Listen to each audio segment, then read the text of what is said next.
Welcome back to the second section of your complete English grammar course. New tenses, revision, additional grammar structures, a lot of exercises. Let's get started. In this first video of the second module, we are going to revise everything that we know about questions. WH questions, questions in different tenses, and so on.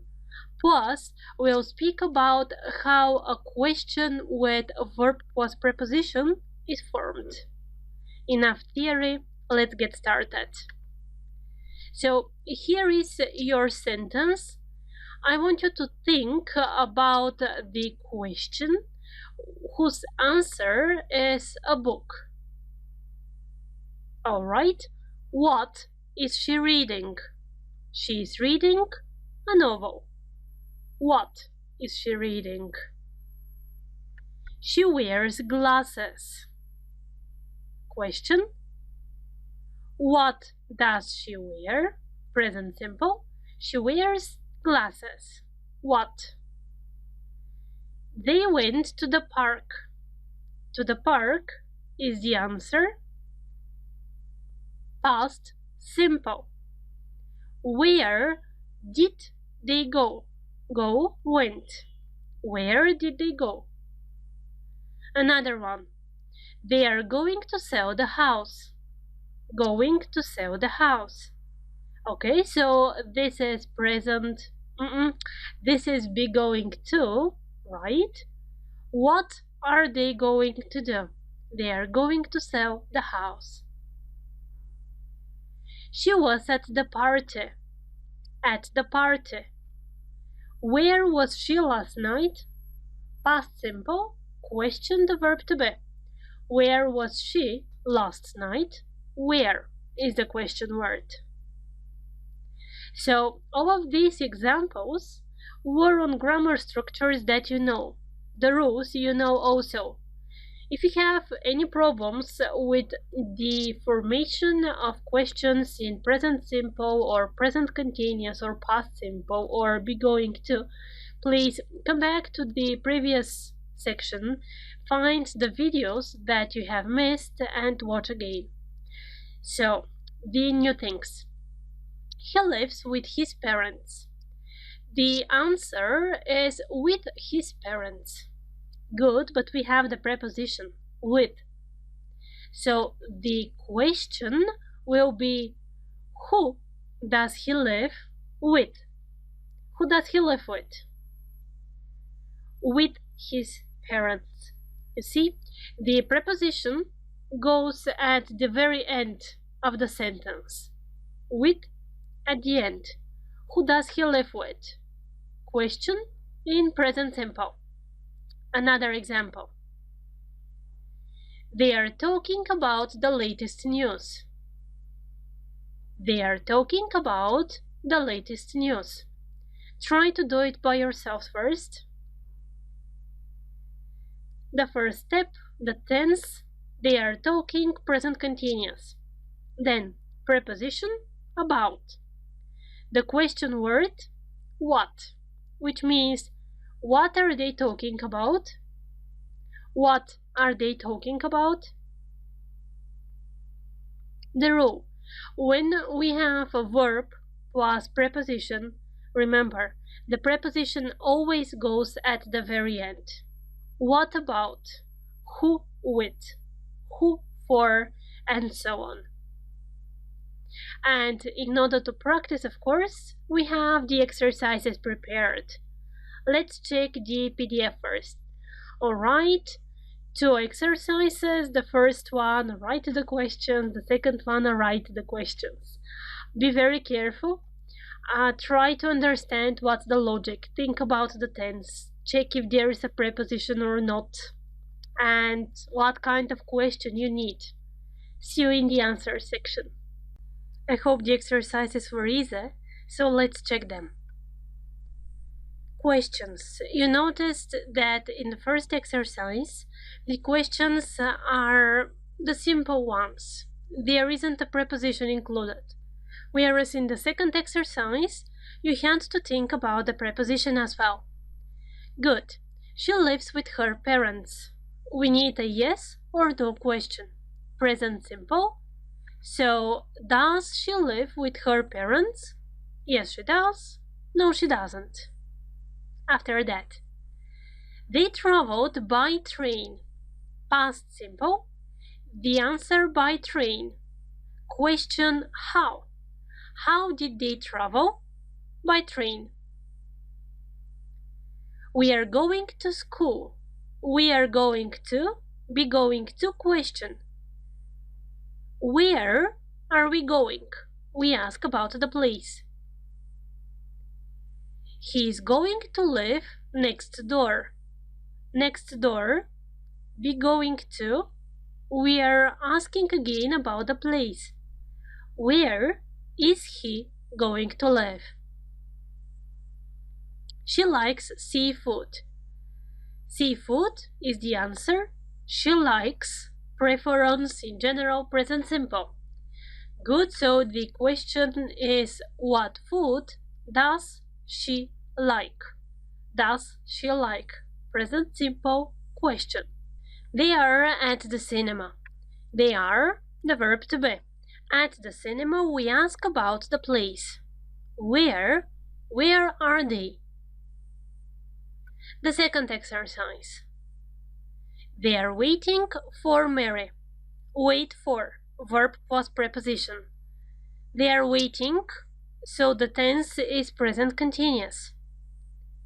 And the question, who are they waiting for?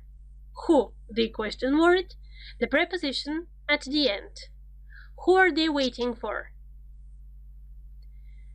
We are with the principal. We are the verb to be with, so we need a preposition. Who are you with? The question, who question word with preposition at the end of the sentence. The meeting was about a new suggestion. The meeting was the verb to be in the past. About a new suggestion, be about. So we have a preposition here and the question is what was the meeting about? Next one. They are talking about my problem. Talk about, verb plus preposition. They are talking, present continuous. So forming the question, it means whose problem are they talking about? My problem. The other option here is what are they talking about? About my problem. Well done. We are going to vote for him. Vote for, verb plus preposition. We are going to, be going to is the tense. And the question, who are you going to vote for? Preposition at the end. They went to their nephew's house. They went, past simple, to their nephew's house. So, whose house did they go to? Go to in the main sentence. Another question that you may ask, where did they go to? I hope you find these questions easy. If you have any questions, please ask wherever you find for appropriate. Looking forward to seeing you in the next lesson. In the previous section, we've already learned the basics of present simple and present continuous. As you advance in the course, you will see that it is structured in a way which helps you revise and practice all the time. At the same time, I didn't give you the whole information at once, and this is deliberately. If I told you everything possible about present simple and present continuous in the first level, then you will not be able to practice, to feel, to remember everything. The approach of this course is a little bit more different. Everything is divided in levels and it is step-by-step approach. That's why you don't need to start one topic, to check the whole content, and to watch everything related to present simple, for example. Follow the logic of the lectures. Everything is structured in a way which will help you get better by practicing. And saying all that, here is what you already know. We use present simple when we speak about an action which happens every day. As you don't forget about him, her, it, doesn't and does when you form the negative and the question.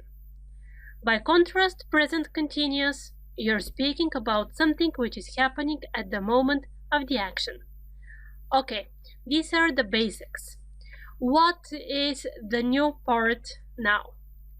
You need to be careful with some verbs, because not every verb in English can form the ing form or has a continuous form. Well, here are some examples.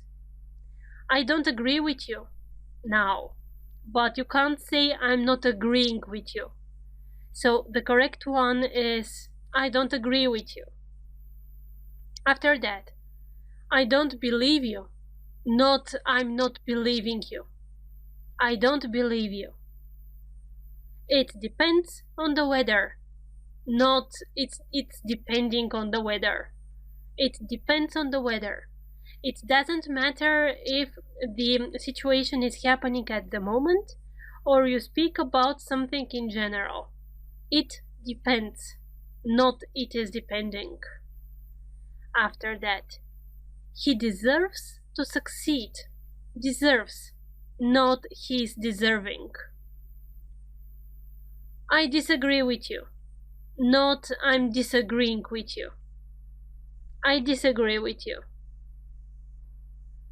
I doubt it, not I'm doubting it. I don't know it, not I'm not knowing it. Yes, these groups are specific, and yes, they are divided into groups. You can memorize the basic verbs that belong to these groups, but the most important thing is to understand the logic. So look at the verbs: agree, believe, depend, deserve, disagree, doubt, know, understand. It's important to catch the logic, because you can't memorize all verbs in English, right? These verbs that have no ing form or no form in continuous tense are called stative verbs. And these are verbs that express emotion or verbs that express possession. These are also verbs which you use when we speak about senses, what you see, what you hear. These are also verbs that are connected with the way you think when you speak about thought, as think, believe, and remember. So it's really quite more important to remember what groups of verbs do not form the continuous tenses. Okay? When you speak about emotion, the verbs connected with emotion, the verbs connected with possession, the verbs of senses, and the verbs of thought. But, okay, this is the general rule. Of course, not everything goes by the rules, as usually in English. So where the exceptions are: the verb think, the verb have, the verb look, the verb feel. Examples: I think you're cool. I'm thinking of buying a car. I think in general, that's my opinion. When you express opinion, when you say that something is on your mind, then you use the simple form of think. But I'm thinking, it already means that you're considering something, that you have a plan about something. So when you speak about your plans, then you can use the continuous form of think. I have a car. It's possession. When you express possessions, you do use the simple form of have. I have a car. I'm having a bath. Here the meaning is different. I'm having a bath. It means not that you are physically having the bath. Mostly it means that you are in the bathroom and you are taking a bath, right? So in these situations, it's okay to use the continuous form of have. Next one, look and feel. These verbs, or the verbs of senses, you can use actually in simple and in continuous form without any change in the meaning. It doesn't matter which one you will say. You look well today or you're looking well today. Both of them mean one and the same. So we've already moved a little bit in the ladder of our knowledge of tenses. Let's see what you've remembered and let's practice a little bit. The PDF, of course. In the first exercise, you need to choose again between present simple and present continuous. But what you need to be careful about is that this time, this is a text. It's not just a sentence that you need to decide by itself. Here you need to be careful in the context. The second exercise, present simple or present continuous, it practices more stative verbs. Good luck. Time to check the exercises. So the first one I told you be careful, as this time it's a text. Mark's a famous pianist, present simple. He gives 2 or 3 concerts every week. Every week, present simple. He travels a lot, present simple usually, and this week, contrast now, he is in New York. He is staying now, in this week, at an expensive hotel. He's at his hotel now. He's having his breakfast. Have breakfast. You don't express possession here. You use a set phrase.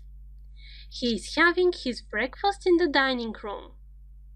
He's drinking now a cup of coffee and he's reading now a newspaper. Mark's always, very busy, present simple. He plays always the piano regularly. He practices, present simple, for 4 hours every day. The marker every day. He goes to bed late, usually, and he always, the marker for present simple, gets up early. But sometimes, yes, again, sometimes marker for present simple, gets dressed too quickly, and this morning, contrast now, present continuous, he's wearing one blue sock and one red. Next exercise, present simple, present continuous. Are you hungry? Do you want something to eat? Are you hungry? Now, but this is the verb to be, so the form is the same in present simple and present continuous. Do you want something to eat? Want is one of those stative verbs which cannot be used in continuous tenses. I need that dictionary. I'm using it now. Need, stative verb. I'm using it now, present continuous. Why is that man looking at us? Present continuous. Why is that man looking at us now? What does he want from you now? Want, stative verb. It doesn't matter that the marker is now. You need it in present simple. What does he want from you now? People don't believe he's 70. Don't believe. The form is in present simple. The verb believe is stative verb. It doesn't have a continuous form. People don't believe he's 70. It is a lovely morning. My wife is having her breakfast now. Now, present continuous. Have breakfast. It's a phrase. It's not a structure which expresses possession. So you need the continuous form of have. My wife is having her breakfast now, and the birds now are singing, and now the sun is shining.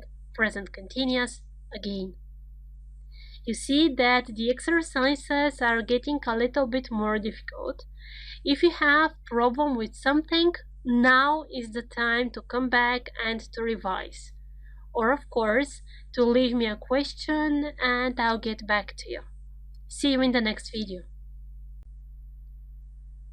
When you speak or write, it's usually necessary to use more complex sentences. Sentences which include parts with who, the person who, or the place where, or the thing that I did, whatever. So in this lecture, we'll see what the difference between all these words is, in which situations they are used, and what's important to remember in fact. Some examples. It's a machine which cuts grass. That's the dog which always barks at night. Which. From the examples, we understood that which is used when we speak about animals and when we speak about things. The machine which, the dog which. After that, this is a person who serves in a restaurant. They are people who hear you. Who is used with people, and it doesn't matter if you speak about one person or a group of people. Who is the word that you need. The third one. That's the shop where I bought my new shoes. This is the restaurant where they serve great wine. Where. Where introduces place. When you want to say where exactly, on which place exactly something happened, you use where. Where was place. Be careful here. Look at the examples. It's a machine which cuts grass. It's a machine that cuts grass. That's the dog which always barks. That's the dog which always barks. This is a person who serves. This is a person that serves. They are people who hear you. They are people that hear you. Which means that which and who can be replaced with that. As a rule, remember, you can use that when you speak about animals, when you speak about things, and when you speak about people. So that can replace and who and which. By contrast, who only people, which things and animals. Let's practice what you've learned. And first of all, the PDF. In the first exercise, you need to choose between which, who, that, and where. In the second one, again, you need to use one of these connecting words, but you need to make sentences of your own. Be careful, I know that the exercises seem easy, but in fact it's really possible for you to make some small mistakes while trying to answer. See you in the answer section. Answers time. So in the first exercise, you needed to choose between which, who, that, and where. Just reminding you, which is used when you speak about things and animals, who when you refer to people, that can replace which and who. It means that you can use it in a situation where you speak about an animal or a thing or a person.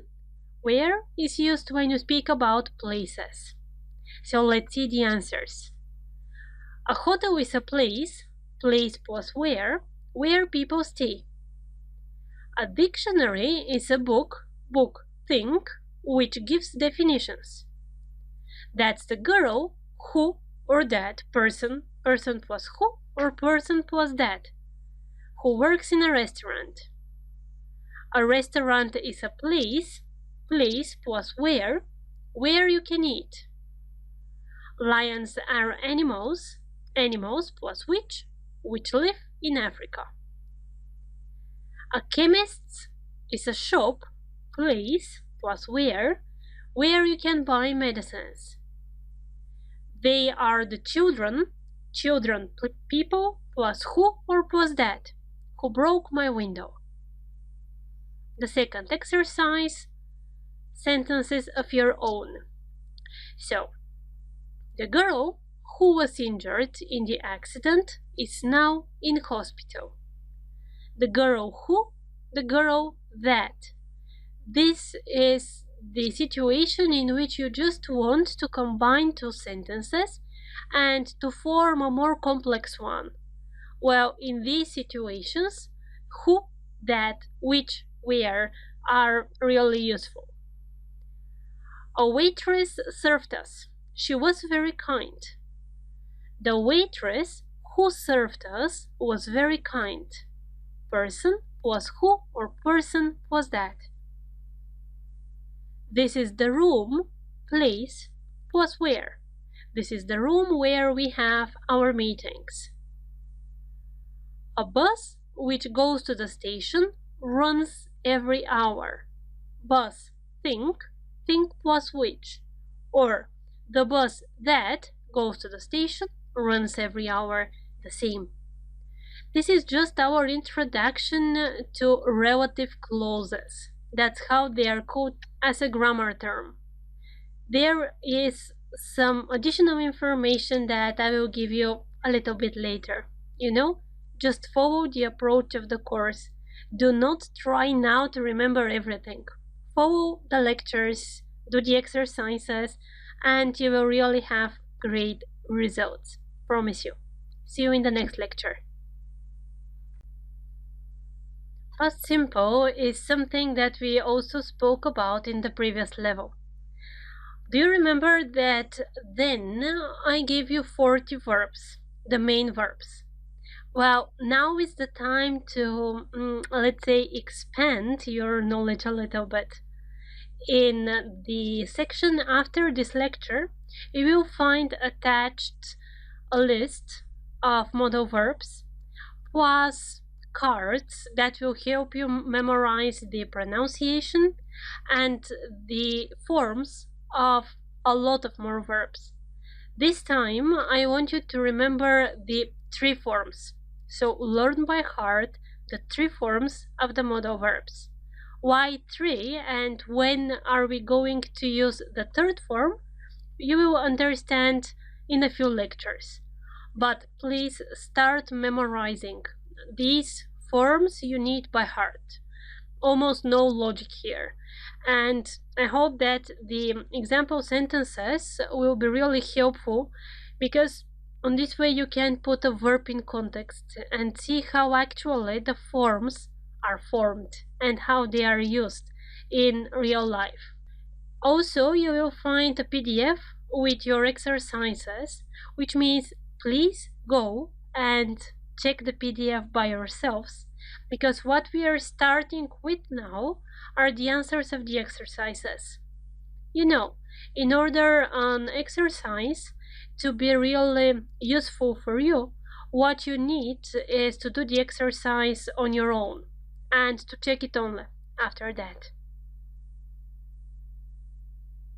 I hope you've done the exercises by yourself. So a quick revision: in past simple, regular and irregular verbs. The irregular verb forms its positive form in the past just by adding ed at the end. The irregular verb has a specific form, the second form in the chart that you have attached. When we need to use a negative form, the negative form is formed by adding didn't, and we use after that the basic form of the verb. Visited, positive; didn't visit, negative. There is no difference in the formation of negative forms when we speak about regular or irregular verbs. You use didn't and after that the main form of the verb. The question you form with did at the beginning. After that comes the basic form, the infinitive. Exercises. So the first one, open the brackets in past simple. Be careful about the irregular verbs here. 3 summers ago, we had a holiday in Paris. We drove, driven. Let's say the 3 forms in order you to start memorizing them. In fact, we drove there from London, but our car brake broke down on the motorway, and we spent the first night in a small town. When we got to Paris, we couldn't, and find after that. Be careful here. Can, is a modal verb.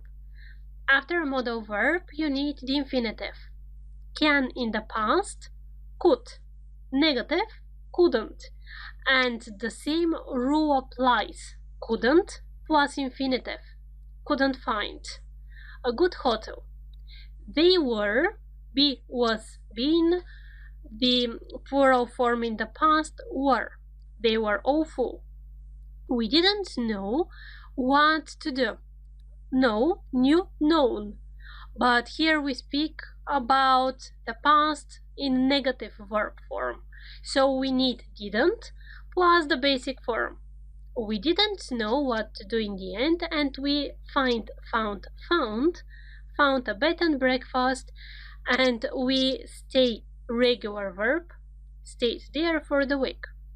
We saw seen, saw the castle, and gone, went sightseeing, and bought a lot of souvenirs.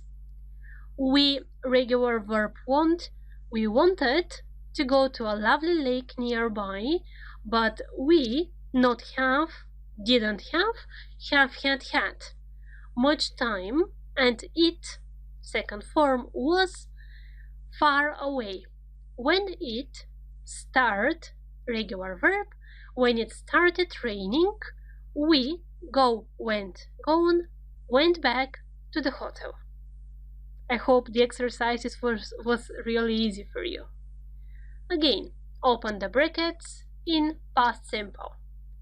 And the same logic. I'm telling you the 3 forms just to help you revise. I came to England in 1993.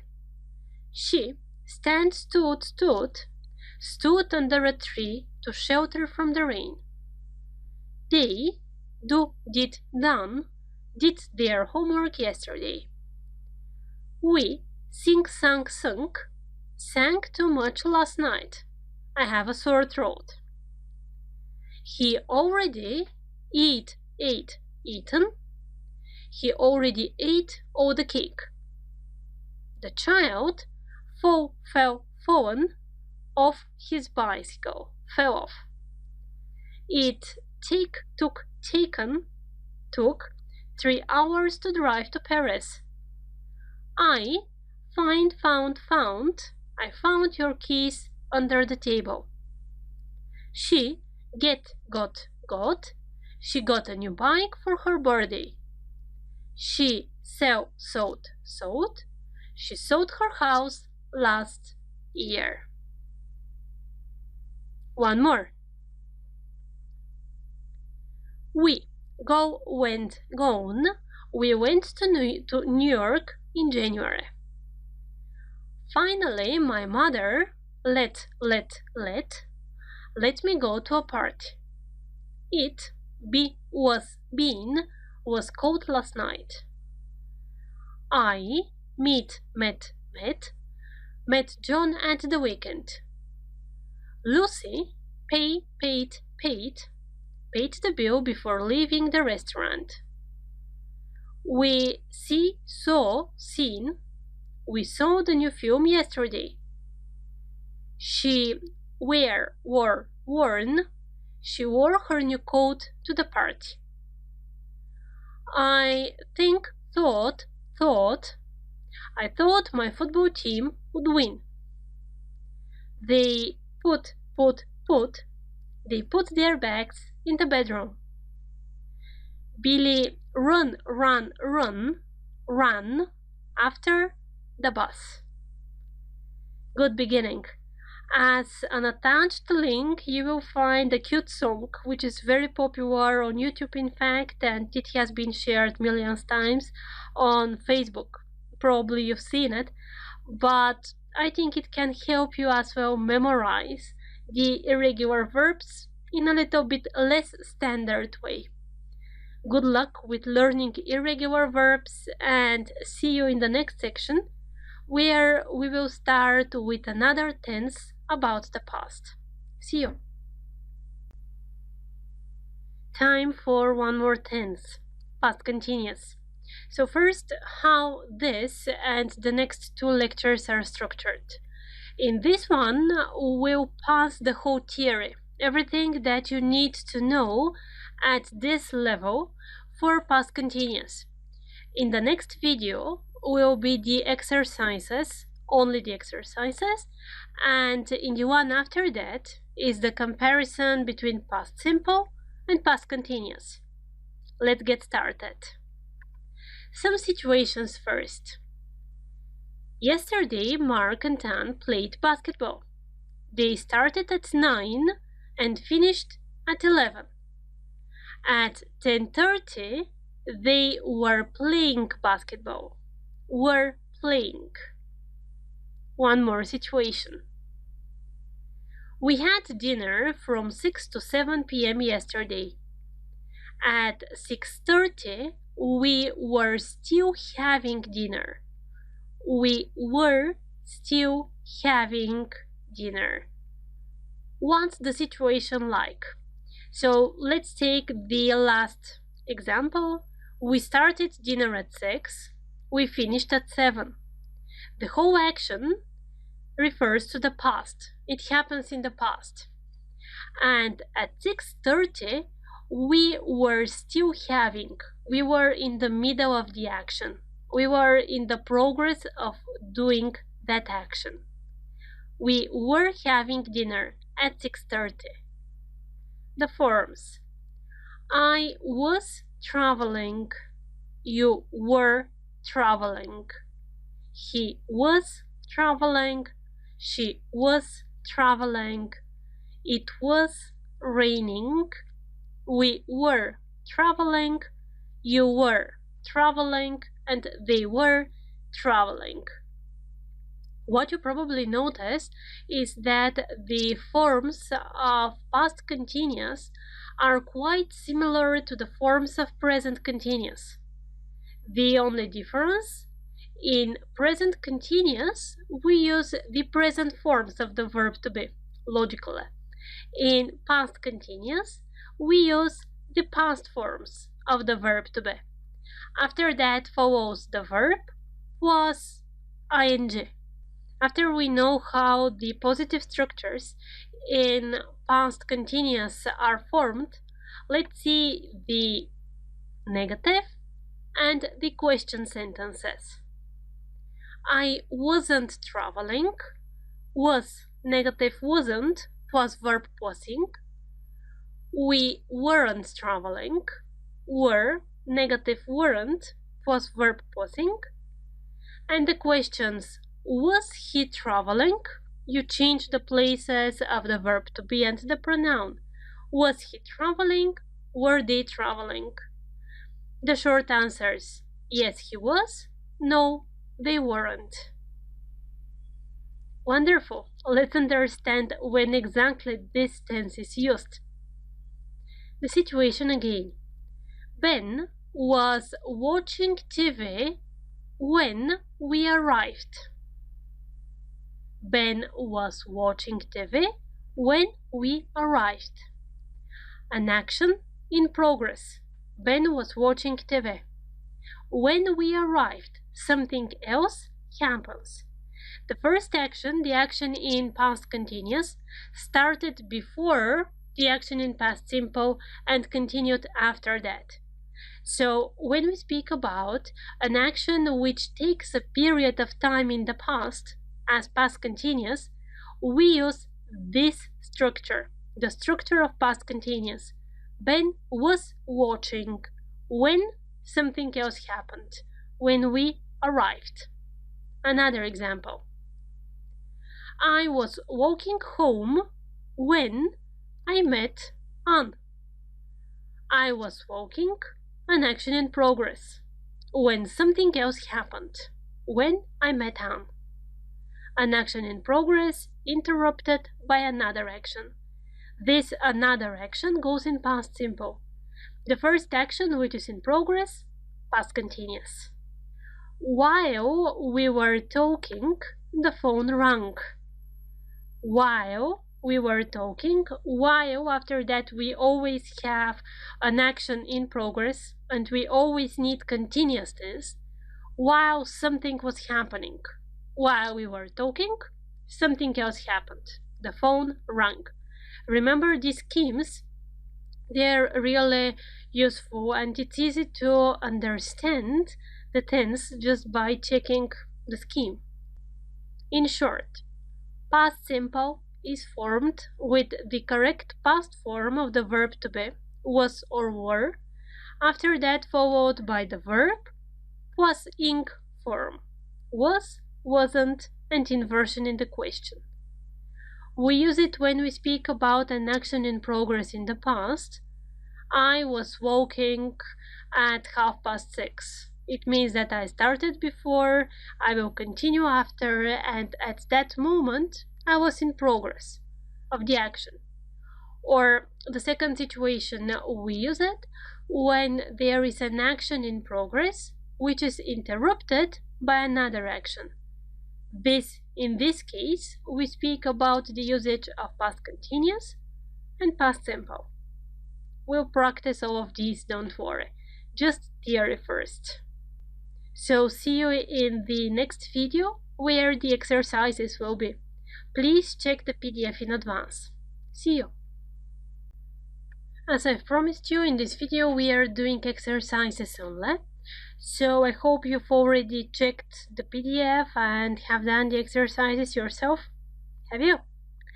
If not, pause the video and do it. If yes, let's keep going. Past continuous, summary, you know how the forms are formed already. The verb to be in the past in its correct form, plus the verb plus ing. Great. Let's see it in practice. The first exercise. I was running when you saw me. I was running, an action was in progress when something else happened. Remember, it's very important in these exercises to think.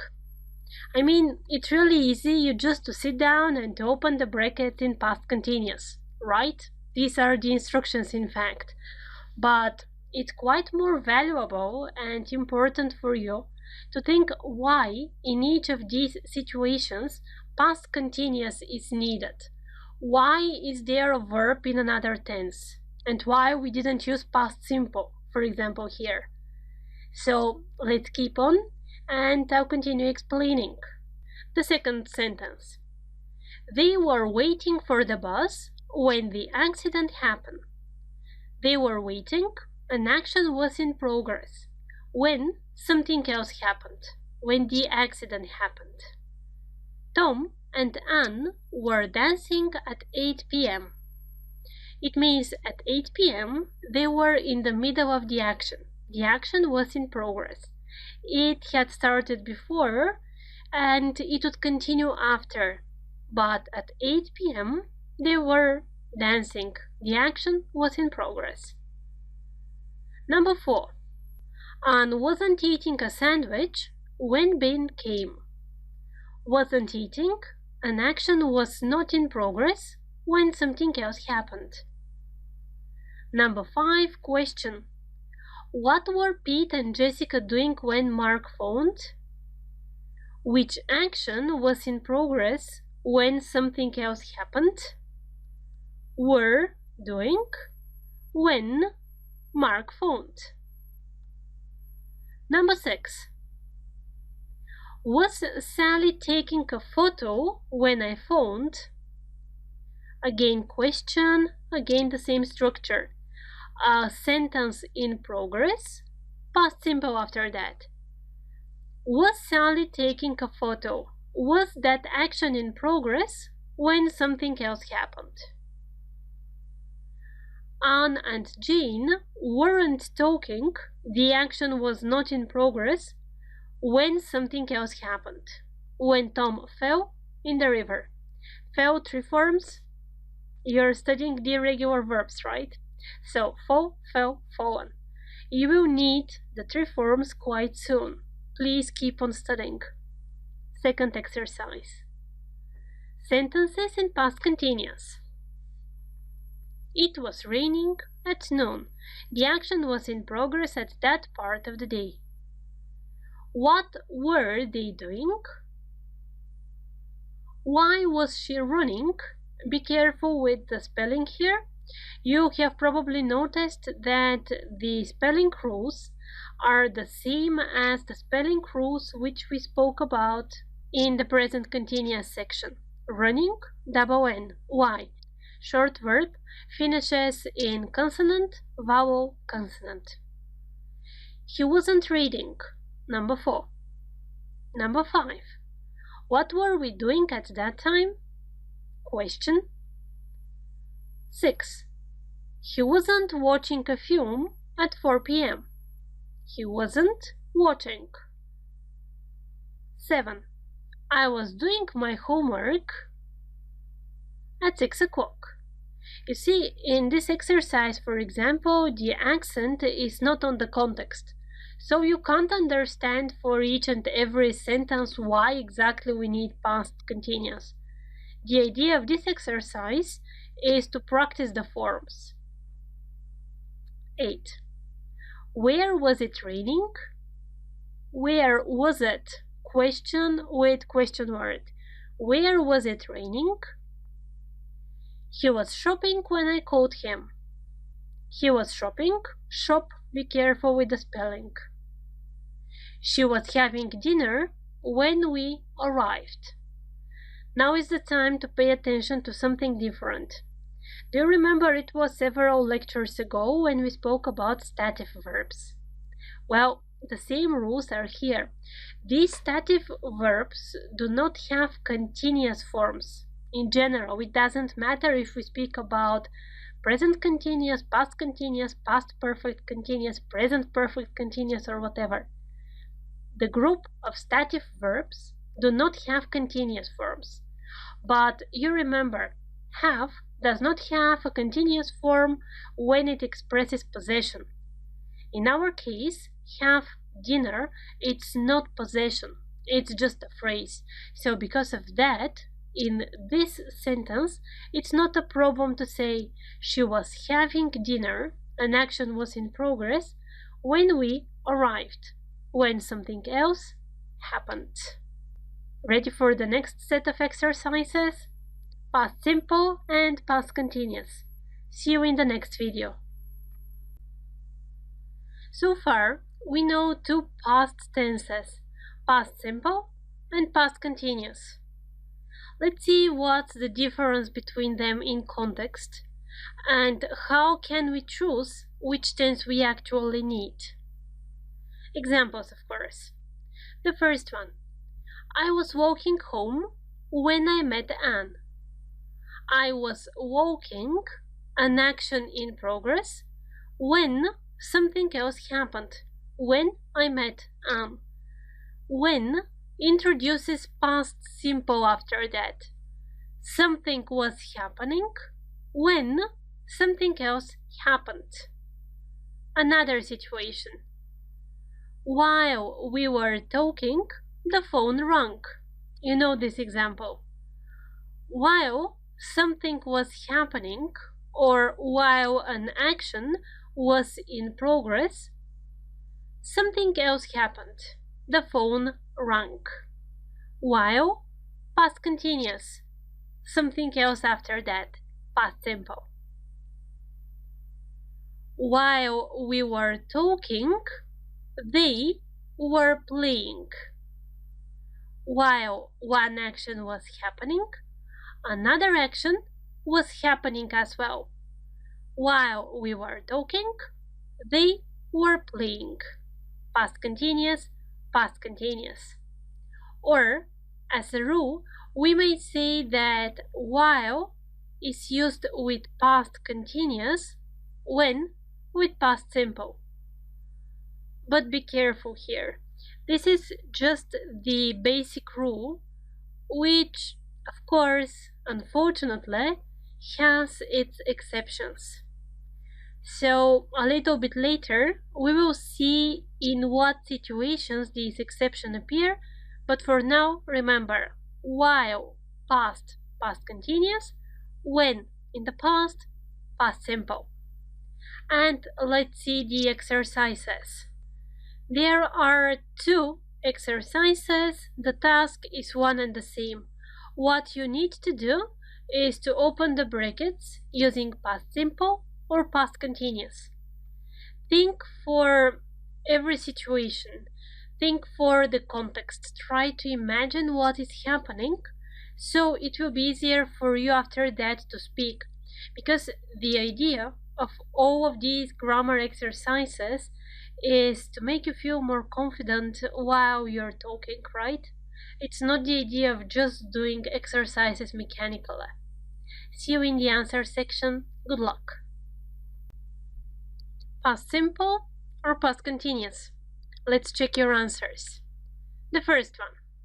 Tom finished his lunch and rang his friend Jason. Finished and rang. The actions happen one after another in the past, and none of these actions is in progress. Jason was watching TV when Tom phoned him. Was watching TV, the action is in progress, past continuous. Was watching. When Tom phoned him, when something else happened. When was past simple. He turned off the TV when he heard the phone ringing. Here, irregular verb. Here, heard. The actions happen one after another in the past. We need past simple in both cases. They decided what to do when Mark suggested going out. The actions happen one after another in the past. The 2 verbs are regular. Tom picked Jason up and drove to the club. The actions again happen one after another. Drive, drove, driven. Past simple. 2 other people were using their tennis court when they arrived. So they arrived, this is action in the past, and when they arrived, something was in progress. The fact that somebody else was using their tennis court started before they arrived and continued after they arrived, which means that we need past continuous exactly. Tom was drinking a soda and eating a sandwich while they were waiting to play. While. So 1 action, 2 actions in fact were in progress while something else was happening. Imagine the situation. Tom was staying there in front of the court and waiting for the other guys to stop playing. So he was drinking and eating at the same time while they were waiting to play. It's really easy if you imagine the situations, and it will really help you speak easier after that. Second exercise. The phone was ringing while I was sleeping. The first action was in progress while something else was in progress. Here you can say the phone rang while I was sleeping also. It depends on what connotation you need, on what meaning you want to add in the context. If you want to say that the telephone was ringing for a long period of time, then you say the phone was ringing. If you want to say that the phone just rang once, you'd better say the phone rang while I was sleeping. Second, I was cooking dinner when Tom arrived. I was cooking. The first action was in progress when the other one happened, when Tom arrived. The arrival of Tom interrupted my cooking. The dog was barking and they were trying to sleep. The first action in progress, the second action in progress as well, both of them in past continuous. While we were dancing, the music stopped. So we were dancing, we continued dancing, but while we were dancing, the music stopped. We were in the middle of the action when something else happened. Past simple for the second verb. Sam was listening to music, so he didn't hear you. Sam was listening, the action was in progress. Sam was listening, so he didn't hear you. Here is also one of the stative verbs, or of those verbs that you can't use in continuous tenses. Obviously, here you don't have even option. Didn't hear, past simple. While we were talking, someone stole my bag. Imagine the situation. You were talking with a friend of yours. Somebody else passed by and stole your bag. It's obvious. The action of talking is continuous. So past continuous. While we were talking, someone stole my bag. Something happened. Someone stole my bag. Past simple. The prisoner ran away while the policemen were joking. The action that was in progress is the second one. They were joking. And while they were joking, something else happened. Past simple, the prisoner ran away. Well done, guys. See you in the next video. Let's speak about questions again. But you know the approach of the course. We will do revision of what we know and we will continue with some other new things. Because believe me, you do still have what new to learn. Example. Bus 43 goes to the center. I want to ask two questions.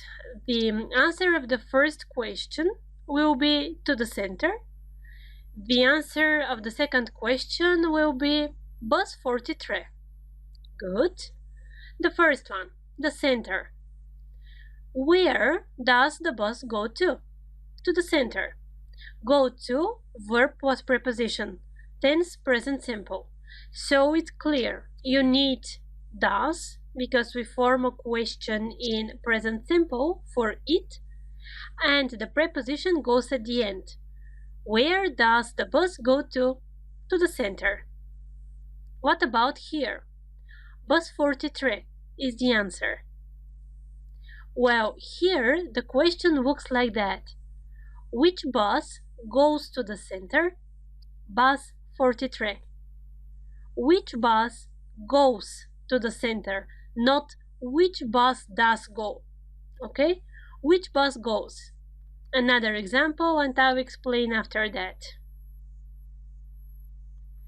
Emma had pizza for lunch. Two questions again. The answer of the first question will be pizza. The answer of the second one, Emma. What did Emma have for lunch? Pizza. Why? Question in past simple, simple question. It's all clear here. When we ask about Emma, well, then the question looks like that. Who had pizza for lunch? Emma. Let's look at these two sentences and try to understand what's the difference between the word colored in green and in blue. Emma had pizza for lunch. Emma is the subject of the sentence. Subject means the person who is doing the action. The person who is doing the action is Emma. Pizza is the object or something else which is not doing the action, okay? So, when you ask a question for something different from the subject of the sentence, whichever else other part different from the subject of the sentence, then you form the normal questions that we know. What did Emma have? Where do you go? What does he do? And so on. But when we ask a question about the subject of the sentence, about the person who is doing the action, well, then we have the normal structure of the sentence. We do not add the question words. We just use the simple informative structure of the sentence without the need of adding do, this, that. Emma had pizza. Emma, subject. Who had pizza for lunch? Emma. Another example. Something strange happened last night. Something strange, subject. So the strange question. What happened? What? And only the verb. It's very easy, in fact. What happened last night? Something strange.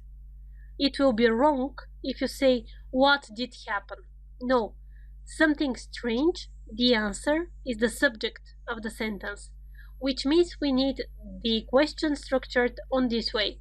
What happened last night? Something strange. After that, the answer is last night. The question, when did something strange happen? Last night. When? You ask for a different part of the sentence, different from the subject. So, when did something strange happen? Last night. The rule. When you ask a question about the subject, you use the verb in the correct tense. Speaks, who speaks, what happened, who was there, and so on. You don't need the question words. This rule obviously needs practice.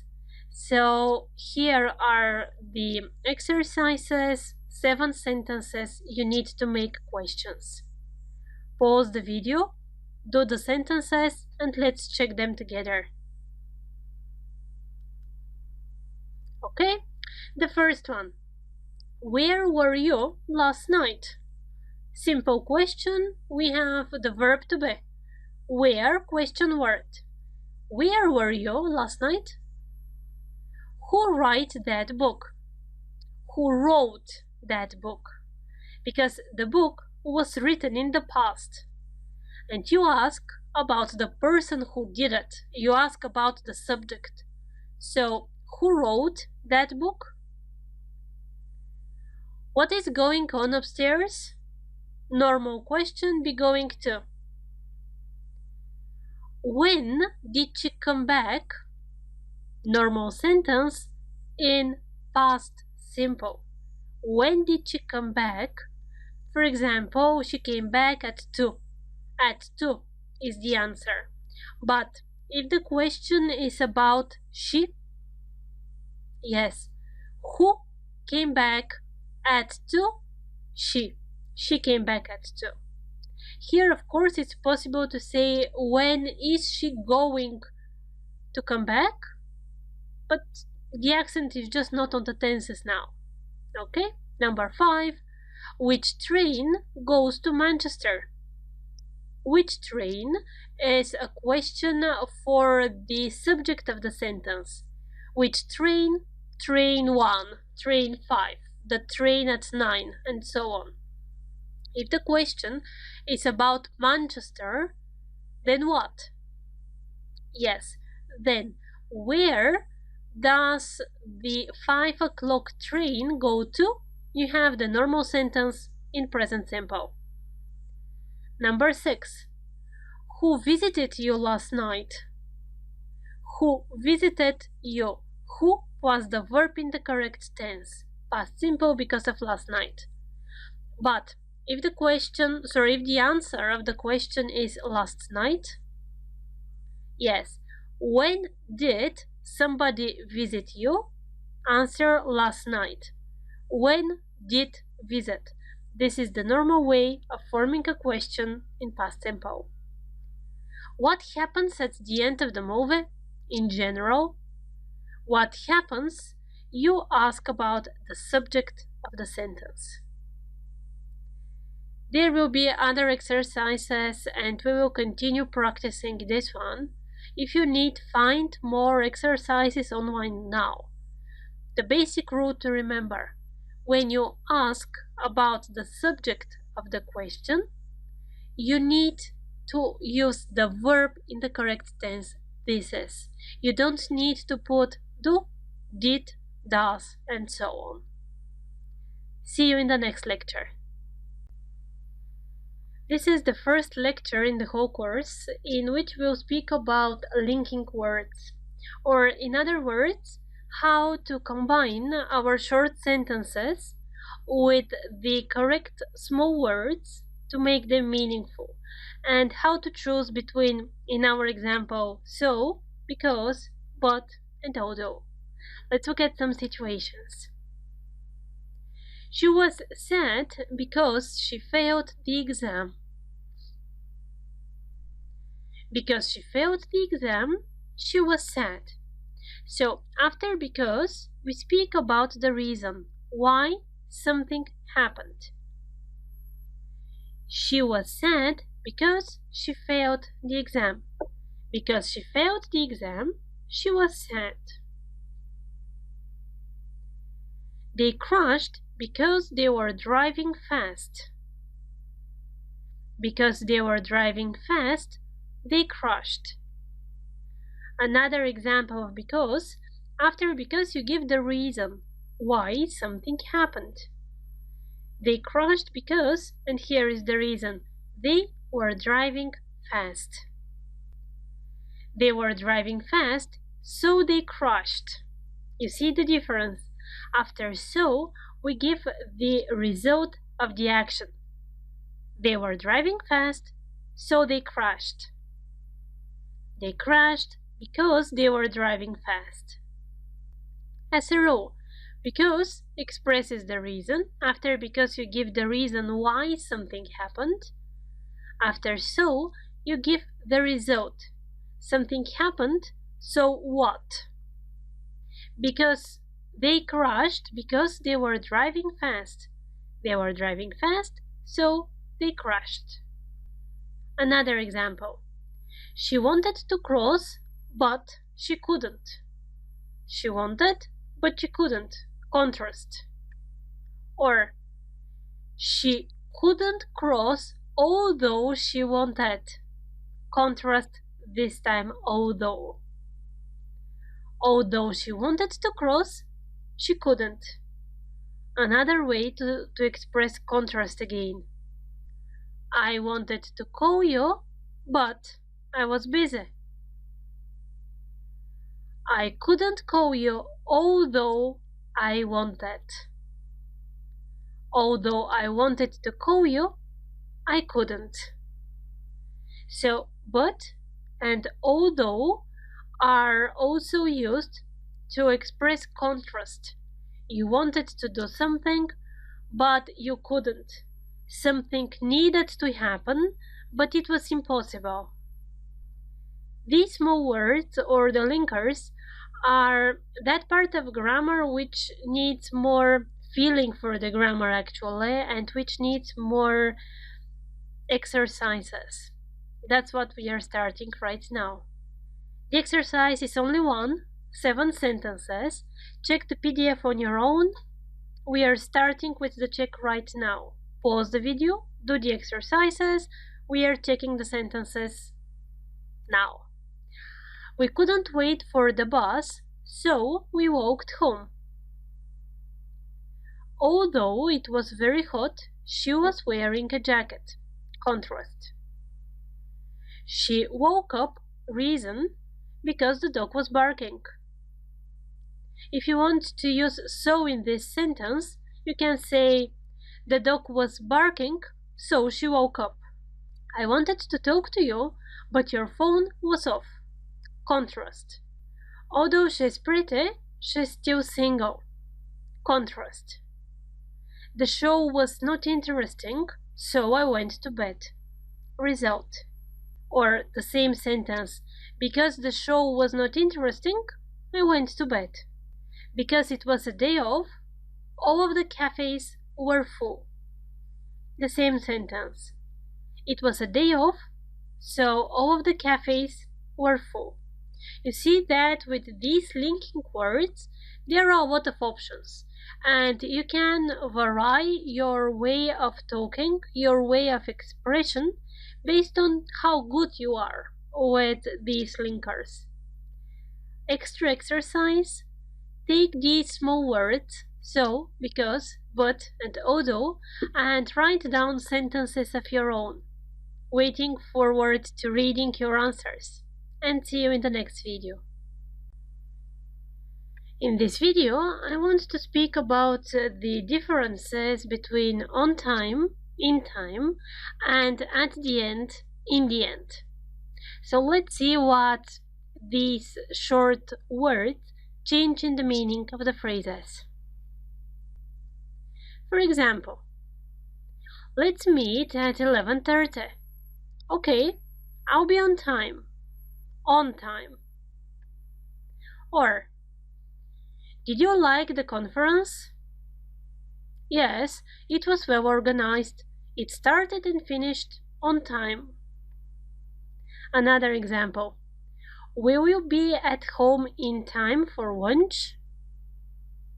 I'll do my best. In time.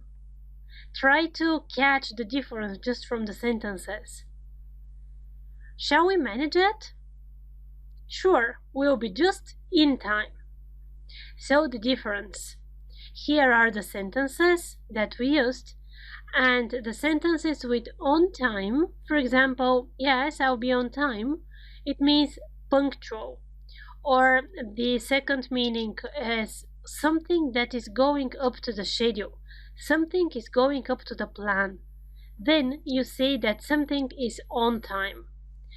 When something is in time, you mean that it happens at around the agreed time. And that's an important difference. You are around the agreed time and you are not too late. On time, in time. Choose a situation and remember the situation. On this way, it will be really easy for you to remember the difference between the grammar structures. The next pair. Are you going to marry her in the end?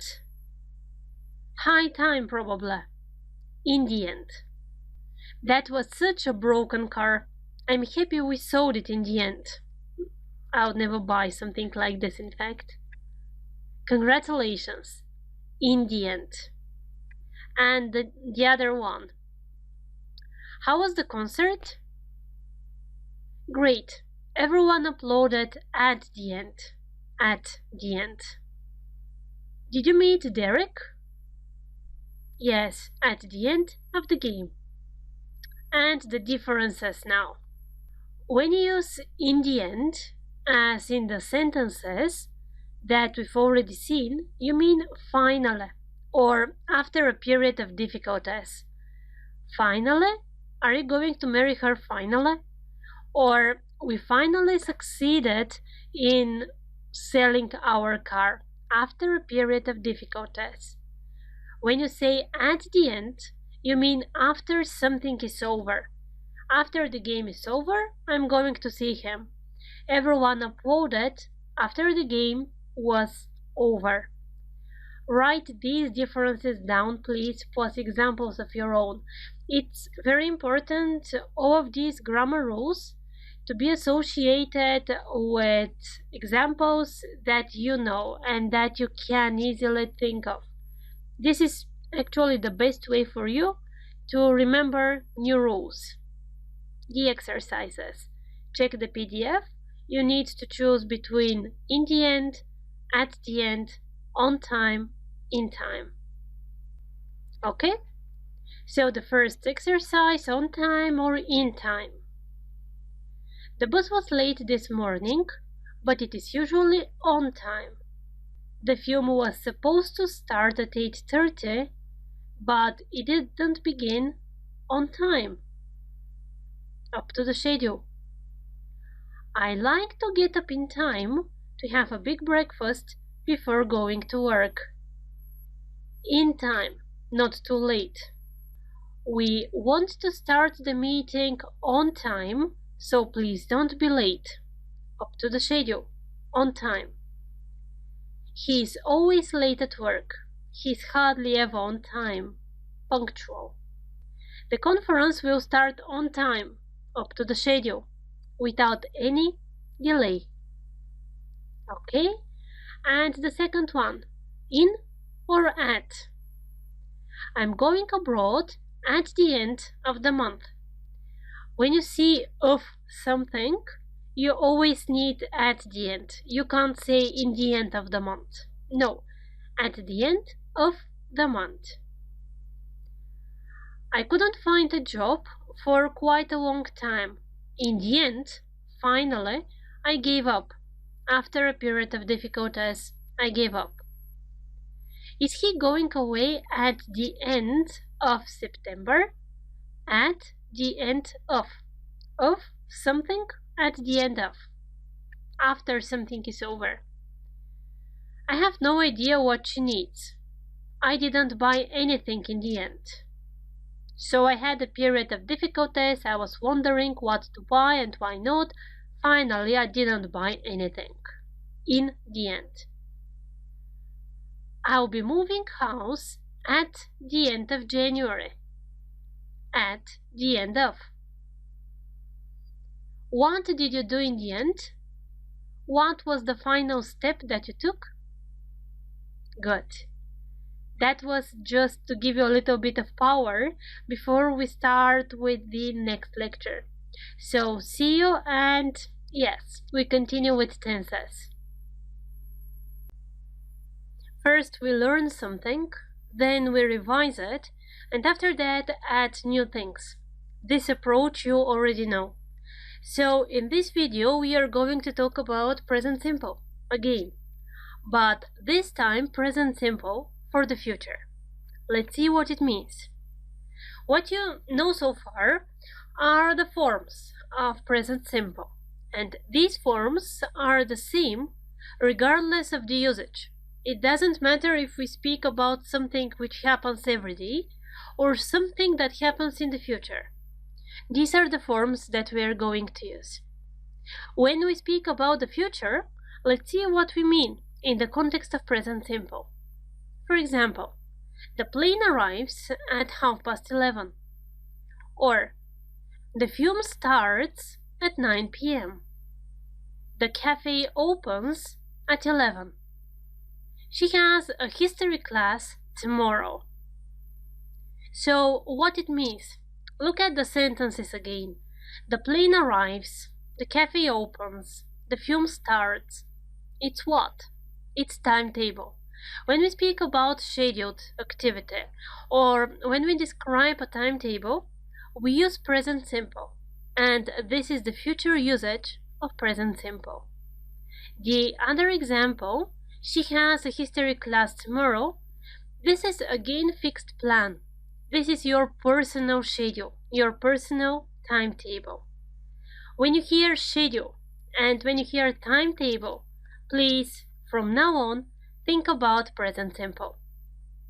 And let's see this one in one exercise. Please check the PDF by yourselves, and we are going to do it together. Alright, these are the sentences. What time does the restaurant close? It's simple present. Nothing changes. Just I want to explain why in each of these sentences we need present simple for the future. So, what time does the restaurant close? Yes, schedule. Scheduled activity. Timetable. The film begins at 8. Timetable. My sister's birthday is on Wednesday. It's fixed. It can't be changed. The bus leaves Frankfurt at 7:25. When you see timetable, it's present simple. The train arrives in Paris at 10. Same logic. The festival ends on Sunday. Timetable. The next bus comes in 35 minutes. Comes. Timetable. Present simple. Which day does the exhibition open? It's a scheduled activity. Present simple for the future. What day is it tomorrow? It can't be changed. My lesson starts in 10 minutes. Personal schedule. So the only thing you need to remember from this lesson: present simple, future usage when you speak about timetable and scheduled activities. Next video.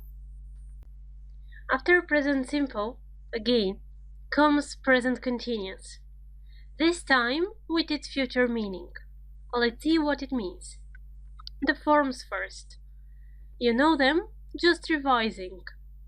To make a sentence in present continuous, you need the correct form of the verb to be, then the verb plus ing. I'm talking, I'm not talking, are you talking?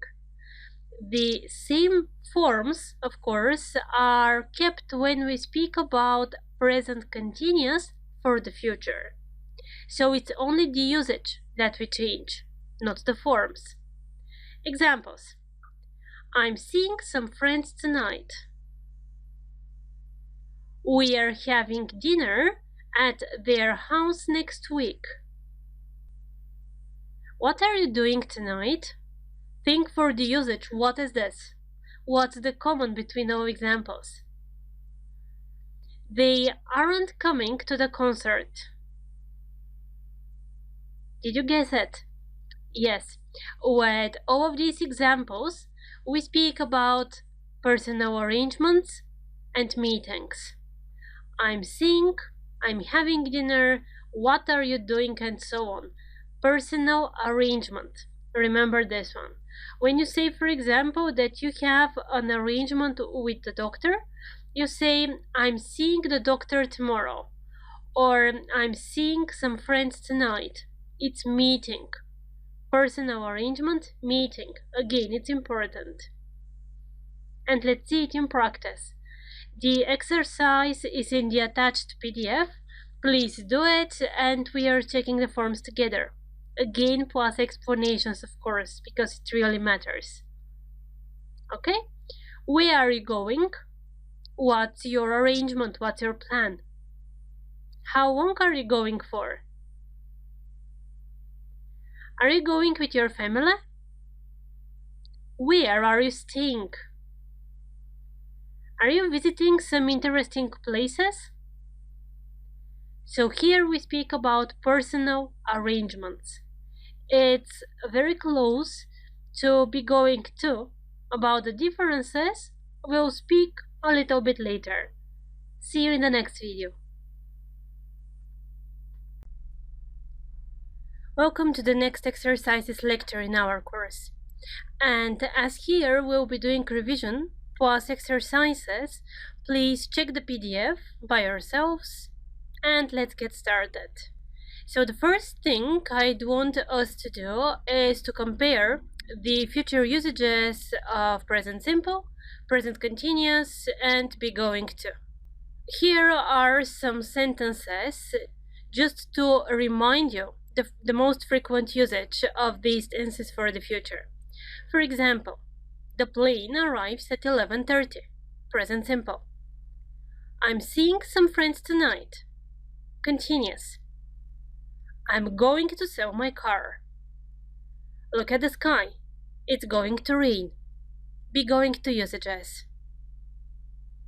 So in the first example, the plane arrives, we speak about schedule or timetable. These are the keywords you need to associate present simple for the future with: schedule, timetable.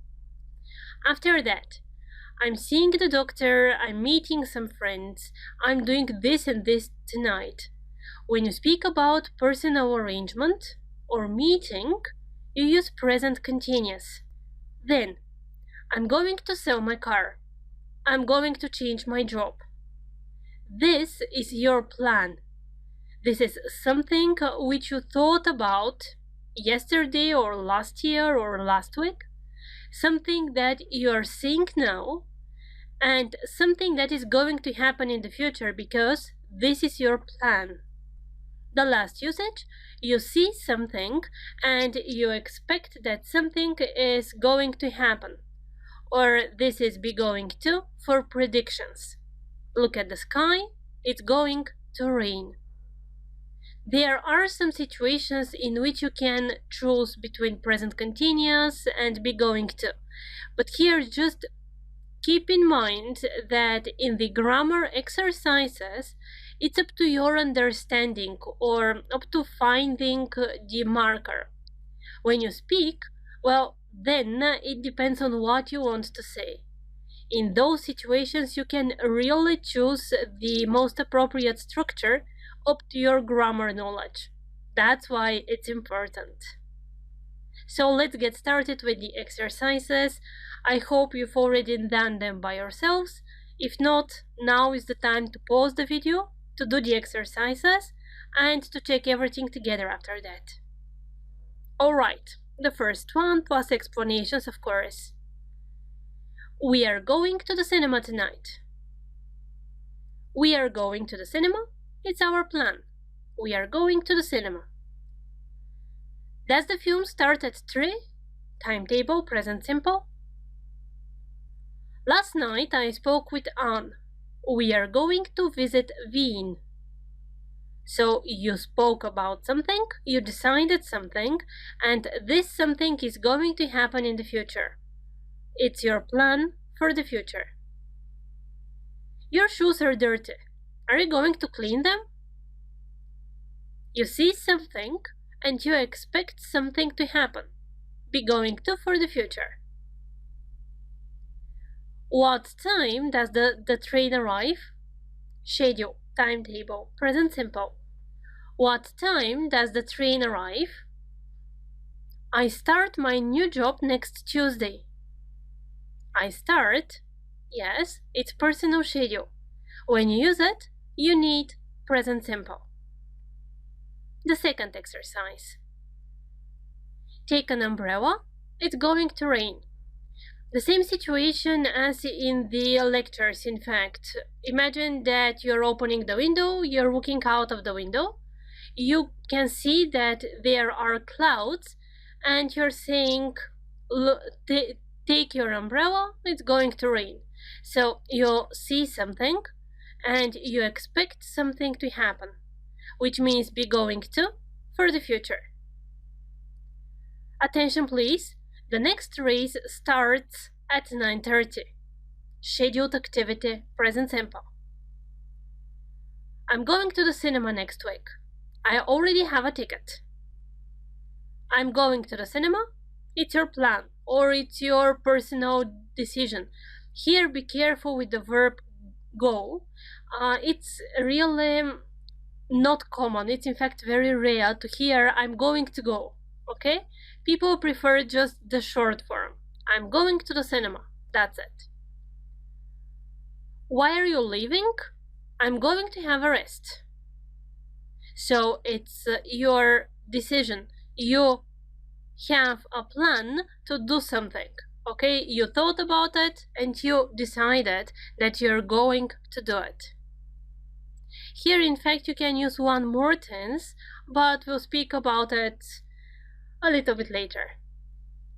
He can give it to her because he's going to see her in the afternoon. Appointment. He's going to see her in the afternoon. It's an appointment. The phrase we need to use, go to see. Go, I told you, they don't use going to go. So it's okay to say he's going to see. The flight number leaves at 12. Leaves, present simple, scheduled activity. Good. See you in the next lecture. As we started speaking about the future, let's keep on going. The next tense we are going to talk about is future simple or just will. And let's look at the examples first. After that, we'll speak about the specific usage. I think he will come tonight. Think. I believe she will succeed. Believe. The verbs are important. So, think, believe. I believe he won't be on time. Believe. Will they be there tonight? As a structure. When we speak about the future and we want to use will, later we'll speak in what situations, here are the forms. The positive form can be either full or short. I will come, I'll come. Negative, he will not come. People don't use it quite often. He won't come. Will you come? Will they come? So what you need is just the auxiliary will and the verb after that. I will do it. I will come, he will come, and so on. The structure is quite easy. The usage as well. Let's look at the examples again. Yes, you're doing prediction. In all of these situations, you are not sure whether something will happen or not. You're not sure. And the verbs that you most commonly use will with are think, believe, hope. When you see these three verbs and when you speak about the future, there's a great chance that you need will future or future simple. So the first usage, you use will when you speak about predictions. Let's compare it with be going to.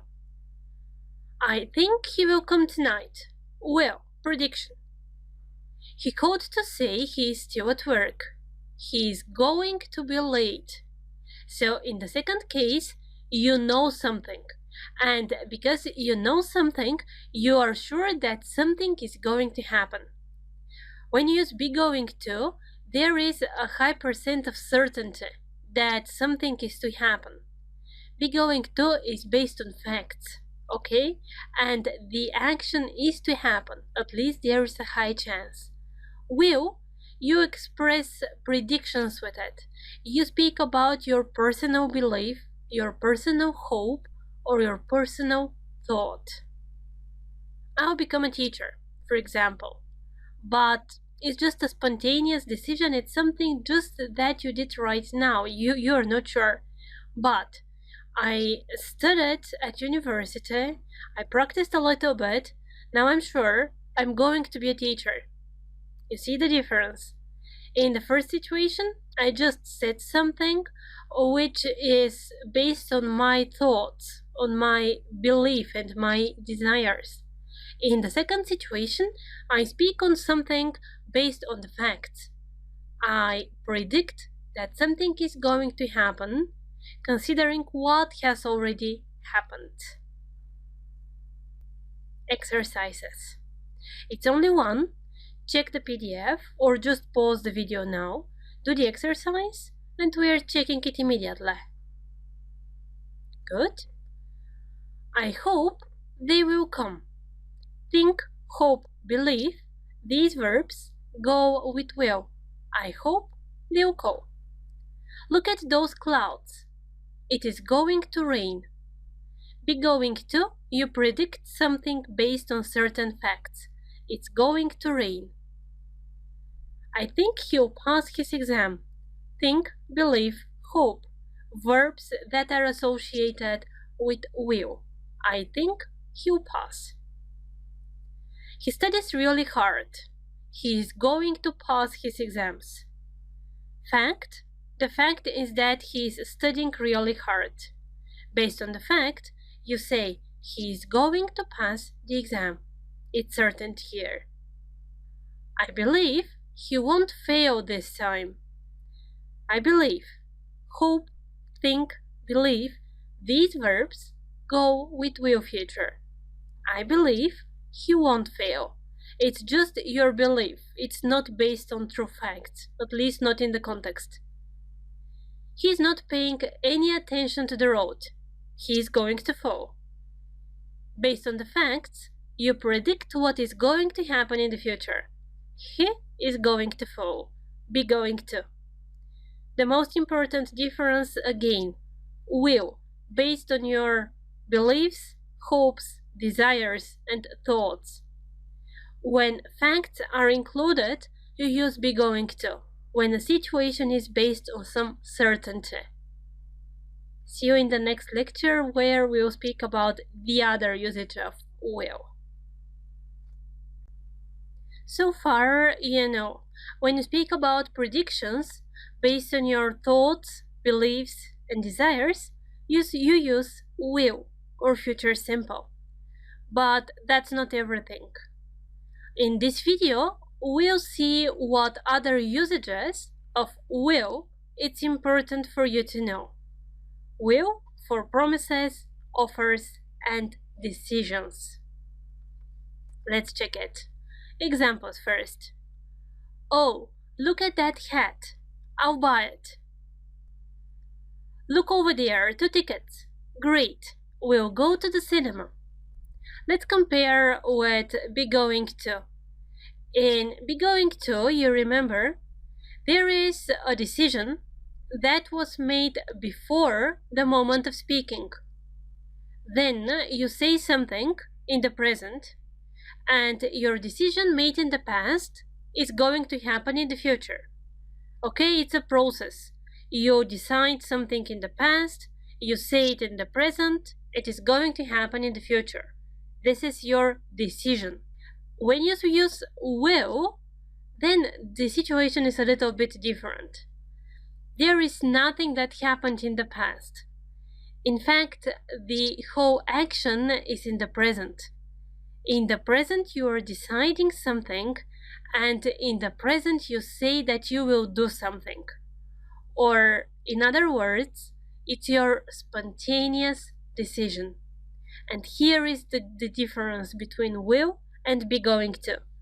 Be going to is more like planned decision that has different stages. In the past, something happens. In the present, something happens. In the future, something is going to happen. Contrast will, where the whole action is focused in the present. You're deciding in the present, and the action will happen in the present. Spontaneous decisions. As a rule, will you use when there is a spontaneous decision. Be going to when you want to express your plans. Other situations and more comparisons. I promise I'll do it. I'll always be there for you. Promises. When you speak about promises, you use will future. When you promise something, when the word promise is there, absolutely, or when the meaning of the sentence is that you promise something. In these two cases, you use will. Another situation. I'll help you with the homework, don't worry. Shall I open the window? When you offer help, when you offer to give somebody a hand, in these situations, you also use will. Promises, offers, spontaneous decisions. As a rule, will, here it is, spontaneous decisions, I'll do it. You decide that something will happen now, and you decide it now. You promise that something will happen now, and you offer somebody to do something for them. I'll help you. Shall I help you? Shall I do that? Well, enough for now. The next step is practice, of course. So let's compare and let's summarize everything that we know about the futurities. That's how they are called so far. And let's see how it will be. So check the PDF, do the exercises, think why you've answered in this or in that way, and we are checking everything together in a minute in the next video. See you there. We do already know several ways of talking about the future. Of course, there are differences, and of course, the better you choose the correct way of expressing your thoughts, the clearer the meaning of what you're saying will be. So because of that, it's important to know grammar, to be able to express yourself in a way that other people can understand you. Let's make a revision first of everything in this beautiful chart, and after that we'll check the exercise that you've already done. Present simple for the future. Schedule, timetable. The bus arrives, the plane starts, the class starts. Schedules, timetables. Present continuous. You have a personal appointment with somebody. You have a meeting. I'm seeing my doctor, I'm seeing my friends, I'm doing this and this tonight. Meetings. Will. You predict that something will happen, but you predict it based on your beliefs, hopes, and desires. There aren't facts here. You believe that something will happen, you hope that something will happen, you think that something will happen. These three verbs are your markers in the case. Another usage, spontaneous decision. So you see something and you decide that you will do something immediately. There is no planning, there are no thoughts before that. You just decide in this second that you will do something. For example, the situation. You're going down the street with a friend of yours. You're just looking at the shop windows. You see a pair of trousers, for example, and then you say, oh, I'll buy them. That's it. It's at the moment. You see them at the moment. You decide at this moment that something will happen. Spontaneous decisions. Then you promise something. You promise that you will do. The key word here, promise. But the situation, of course, can be with the meaning of promise without the word. I mean, I'll help you. It's not I promise that I'll help you. I'll help you. It's a promise, and it's with future simple. And the last thing that is associated with will are future facts. I'll become a teacher. I'll do this. I'll do that. Here, it's more like prediction. You can't be certain if you don't speak about facts that are already mentioned in the situation. The idea in be going to is a little bit more different. If in will you speak about spontaneous decisions, when it comes to be going to, now you express your plans. Plans are something that you thought about, that you're saying at the moment, and that is going to happen in the future. I'm going to sell my car. I'm going to buy a house. Yeah, it's not a spontaneous decision. Well, I wish you all to be able to make such spontaneous decisions, but I'm sorry. In the general case, these are plans. These are things that you thought about, that you considered. Another usage of be going to, you make a prediction based on facts. So will, prediction based on beliefs, be going to, prediction based on facts. You see something, clouds in the sky, and you know that it is going to rain. Enough with the summary. I hope that you have written down the chart and that you know these things in fact. So let's check the exercise. The bus leaves at 11:45. Why leaves? Present simple, schedules. You speak about scheduled activity. I'm seeing a doctor on Friday. I'm seeing, it's your appointment with an official. I'm seeing a doctor. My ski instructor believes, belief marker for will, it will snow in the mountains. On Sunday at 8 o'clock, I'm meeting my friend.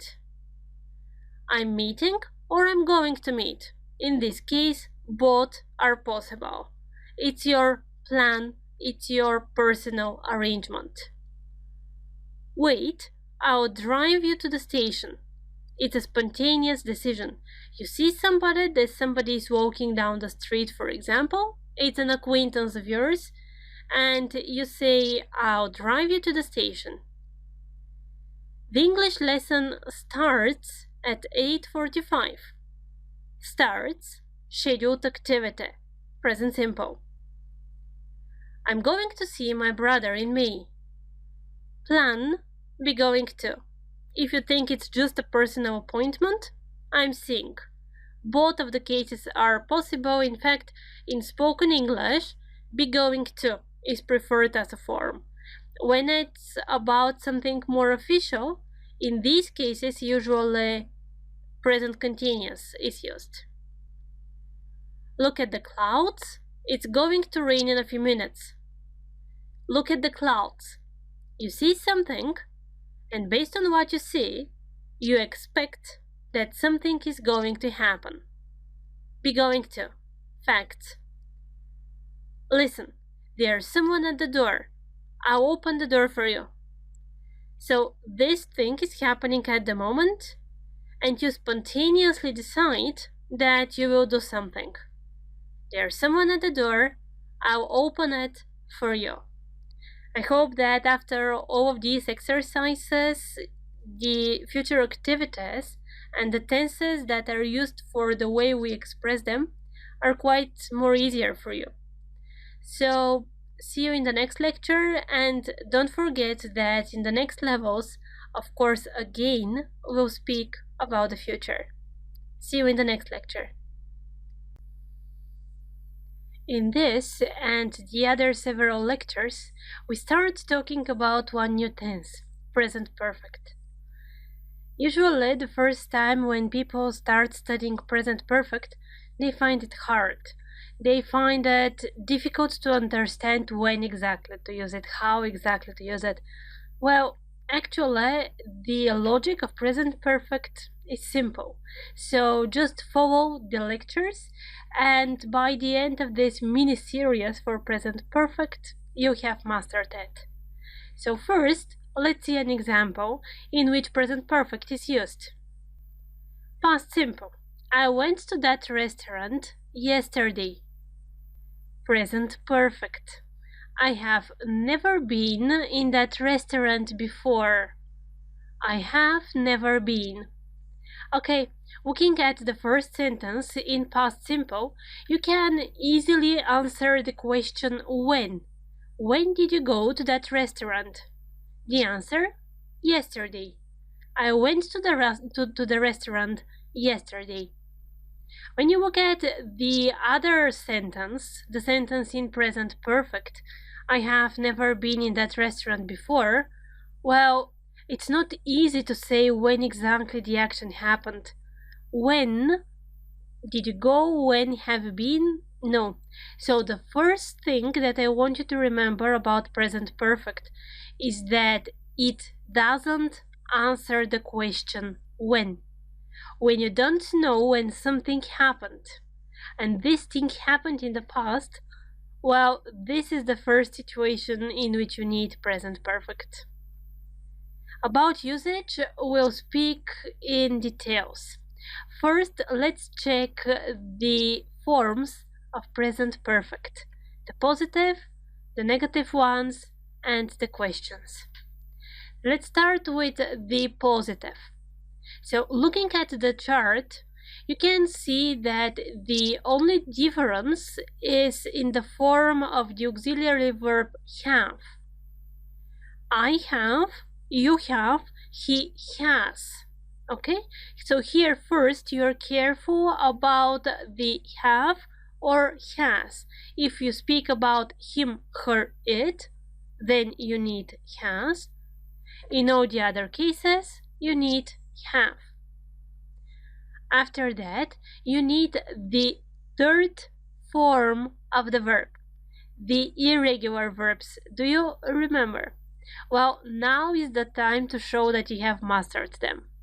The chart with the irregular words, please check it again, and every time when you have some doubts, it's time to look back, to revise the forms, just to be sure that the basics that you're building are really clear. So how present perfect is formed? Have or has plus the third form of the verb if the verb is irregular, or the verb plus ed, the same form as the verb in past simple. I have seen, it has rained. Verb plus ed. Okay. So that's about the positive sentence. What about the negative one? Yes, the negative not goes to the auxiliary have. So the correct forms are I haven't seen, he hasn't seen. Have or has plus the third form of the verb or the verb plus ed. I haven't seen that film before. He hasn't seen that movie before. When it comes to the question, what you need to do is to exchange the places of the auxiliary and the pronoun. Have you seen? Has he seen? Which means you start with the auxiliary have or has. After that comes the pronoun, and then is again the verb in its third form, or the verb plus ed if the verb is regular. When the question is asked, you have an option again to give short positive and short negative answer. Have you seen that film before? Yes, I have. No, he hasn't. Let's practice the forms. And it's only the introductory, so I want you to pause the video now, to open the brackets in present perfect, only present perfect, and to check it together. Good. Now you are not thinking about why. You are not thinking about the usage. The only instruction you have given is open the brackets in present perfect. Let's get started. I have bought a new PC. I have bought. When? You don't know when. Have, buy, bought, bought. Have plus bought. He has arrived. He, so has, plus verb plus ed. Arrive is regular verb. He has arrived. We haven't worked together. We haven't. Haven't negative. Work positive. Worked. We haven't worked, regular verb, just ed. We haven't worked together. It has rained this morning. It has rained. It has. Rain is a regular verb, so the verb plus ed. It has rained. They heard of that. I've even given you the correct verb form here. So, have they heard of that? Here, heard. Have they, inversion, heard. What has happened? It is the pronoun here, so has. What has happened? Oh, it's the forms. I think we don't have any problems now. Well, let's see in what situations present perfect is used and why people actually find it that hard. See you in the next video. How to structure present perfect, we do already know. Well, let's see now in what cases we need to use it. When we speak about experience example, let's take a look at what I mean. So here is the conversation. I've seen this book many times. Have you read it? No, I haven't. Let's look at these sentences again. I've seen this book many times. It means many times till now, till the moment of speaking. So I have some experience with this book. I can recognize it. Have you read it? Have you read it at any moment till the moment of speaking? Till now? Do you have experience with reading it? Okay, 3 more examples. I have never been in that restaurant before. Have you ever been to Canada? I've never tasted this. The common between all of them? Yes, we speak about life experience. So, I have never been in that restaurant. Till the moment of speaking, in the past, till now, I haven't been in that restaurant. Here is the really important thing that you need to remember about present perfect. It connects past with present. In the present, till the moment of speaking, I haven't been in that restaurant. Have you ever been to Canada? Ever, till the moment of speaking, till our current moment, have you been to Canada? Okay, this is the other question, same example, life experience. I've never tasted this. I've never, till this moment, tasted this. So life experience. Do you know when these things happened? No, you can't say when exactly something happened. For example, I didn't go to Canada in 1992. Okay, this is different story. In that case, you need past simple. But when you ask in general, when you ask about your experience with a situation in general, in that case, you need present perfect. So let's look at these situations 2 by 2, and your task is to think what's the difference. The first one, he's gone to the bank. He should be back soon. He's been to the bank this morning. Now he's in his office. He's gone. He's been. Next one. He's gone to Germany. He'll be there till the end of the month at least. I've been to Germany. It's a lovely country. Okay, you feel that there is some difference between these? Let's look at this picture. For example, the question is, have you been to Germany? And when you say, I have been to Germany, it means that you went and you came back.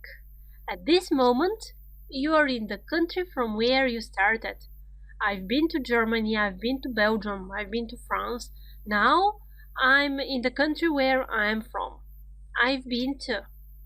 But when you say I've gone to Germany, the story is different. You started from France and you reached Germany.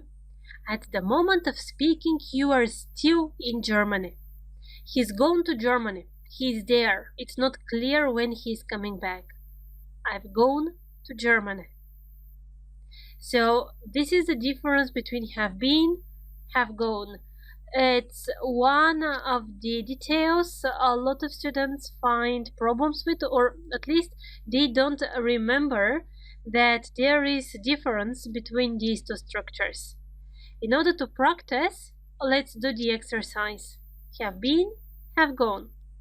Pause the video, check the PDF, and we are doing it together. Alright? They are on holiday at the moment. They have gone to Spain. At the moment they are on their holiday. The holiday is in Spain, which means that they are not back. So they have gone. Where is Anne? She's not here. I think she has gone to the shop. She is not at the moment at the place where she was. She has gone to the shop and she is not back. She has gone. Hi Tom, where have you been? You look relaxed. So Tom has been on a holiday, for example. Now he's back. So he went, he came back. In this situation we need have been, exactly. Have you ever been to Argentina? Have you ever been means do you have the experience? Have you ever visited? That's how you can translate it. Have you ever visited Argentina? My sister isn't at home this evening. She has gone out. So at the moment, she is not here. She started from my flat, for example, and she went out. She is still not back home. She has gone out. The last one. I love Italy. I have been there many times. I have been there. This is my experience. I have been and I have come back. It's not set in the context that I'm still in Italy. I just love the country, which means that I visited and I come back from where I belong. I hope the explanations were clear enough and that you caught the logic. Two important things you need to remember from this video. Present perfect, used when you speak about your experience. Second thing, difference between have been, have gone. Have been, you went somewhere, you are back to the place where you belong. Have gone, you started a journey, for example, and you are still there. You are not back. See you in the next video where we are continuing with present perfect. Step by step we are getting better and we're understanding more and more things about present perfect. In this video, we'll speak about some words which add additional meaning and which are markers for perfect tenses. Yet, just, already. And yes, they have their specific usage. Yes, we need to be careful where we put them in the sentence. Let's see some examples. I have already finished my lunch. May I go out? Or, I have already done my homework. May I watch TV now? Already. Have already done. Two more sentences. Has he already come? Really? You have done your homework already? Okay, you see that there is a little bit of difference here. So, already, when you use it in a positive sentence, it means something that happened before now. Something that is already over. I have already visited that museum. When exactly? It's not said, it's not important. So because of that, we use present perfect. Have already done something. Something is done before the moment of speaking. The other case is the usage of already in a question. Have you already watched it? And on this way you express surprise. So you see, with the correct grammar structure, you can actually imply the meaning that you may miss if you don't have the vocabulary. Grammar matters a lot. Second word, just. I have just cleaned the house. Put off your shoes. The film has just started. You haven't missed anything. Just. Just is used, as you saw, in positive sentences. And the meaning is that something happened just now, just short time before the moment of speaking. This is also important. If you say, I have already cleaned the floor, it means, for example, that you cleaned it during the day and it's dry now. Everything is okay. But if you say, I've just cleaned the floor, be careful. It means that you have really just finished cleaning and at the moment the tiles could be wet, even still the floor could be wet. So just. Something happened just before the moment of speaking. Third word, yet. Have you cleaned yet?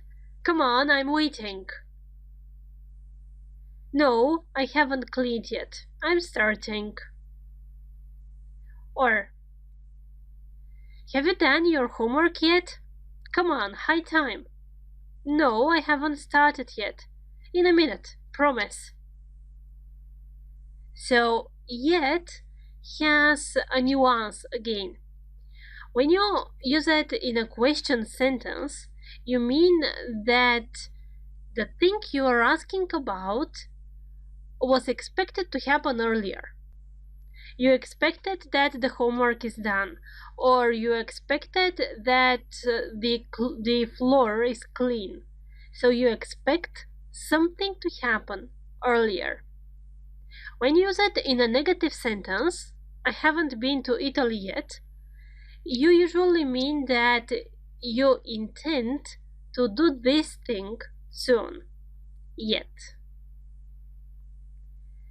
And one chart, again, as always, as a summary: already, just, and yet.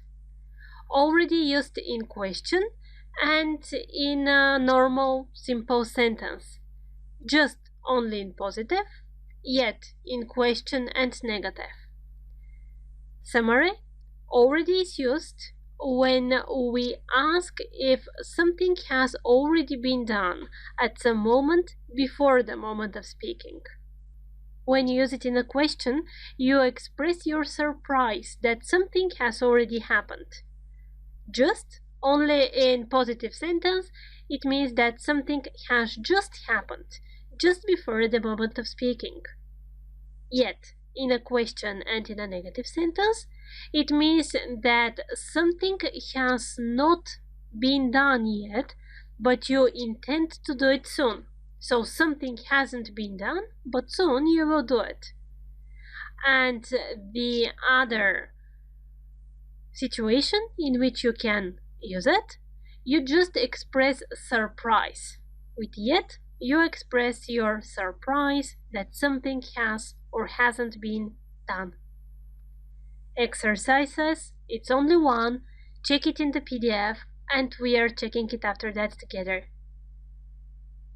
Good? You're lucky, as just arrived home from work, just before the moment of speaking. So yes, you're really lucky. We've already been to that play twice.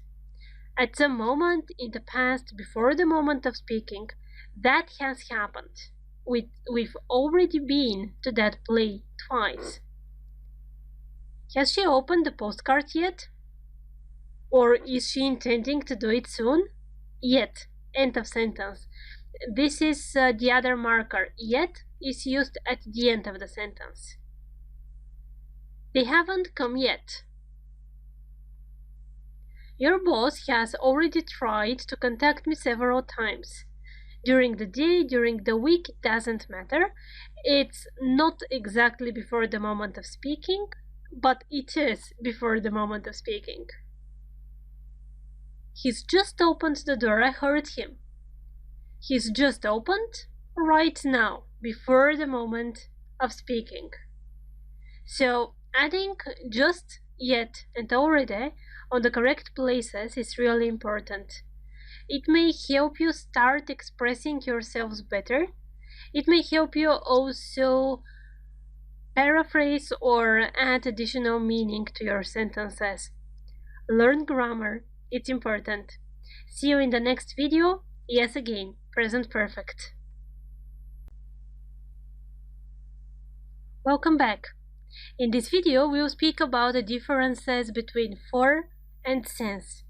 So first, remember, these are again markers for perfect tense. I've been here since 6. Okay, let's see some examples and then understand what's the difference between for and since. I've lived there since 1999. I've lived there for 10 years. Since 1999, for 10 years. Just think about the difference. I've known him since first grade. I've known him for 2 months. Okay? He's been here since 3. He's been here for 3 hours. So look at the first colon again, only the first one. All of the examples are with since. I've lived there since 1999. I've known him since first grade, and so on. Since is used plus moment after that. Since when? And you just say the moment. Since first grade. Since 3 p.m. Since plus moment. The difference. For plus period. For how long? That's the answer. So I've lived there for 10 years. I've known him for 2 months. For how long? He's been here for 3 hours. For how long? For plus period. It's your turn. I haven't played football last holiday. Moment or period? Moment. Since. He has studied English 10 years. Moment or period? 10 years. Period. For. They have had breakfast an hour. Period or moment? 1 hour. Period. For an hour. And again, 3 years. Moment or period? Period. For. I haven't seen him for 3 years. January. Moment or period? Moment. Since January. I haven't seen him since January.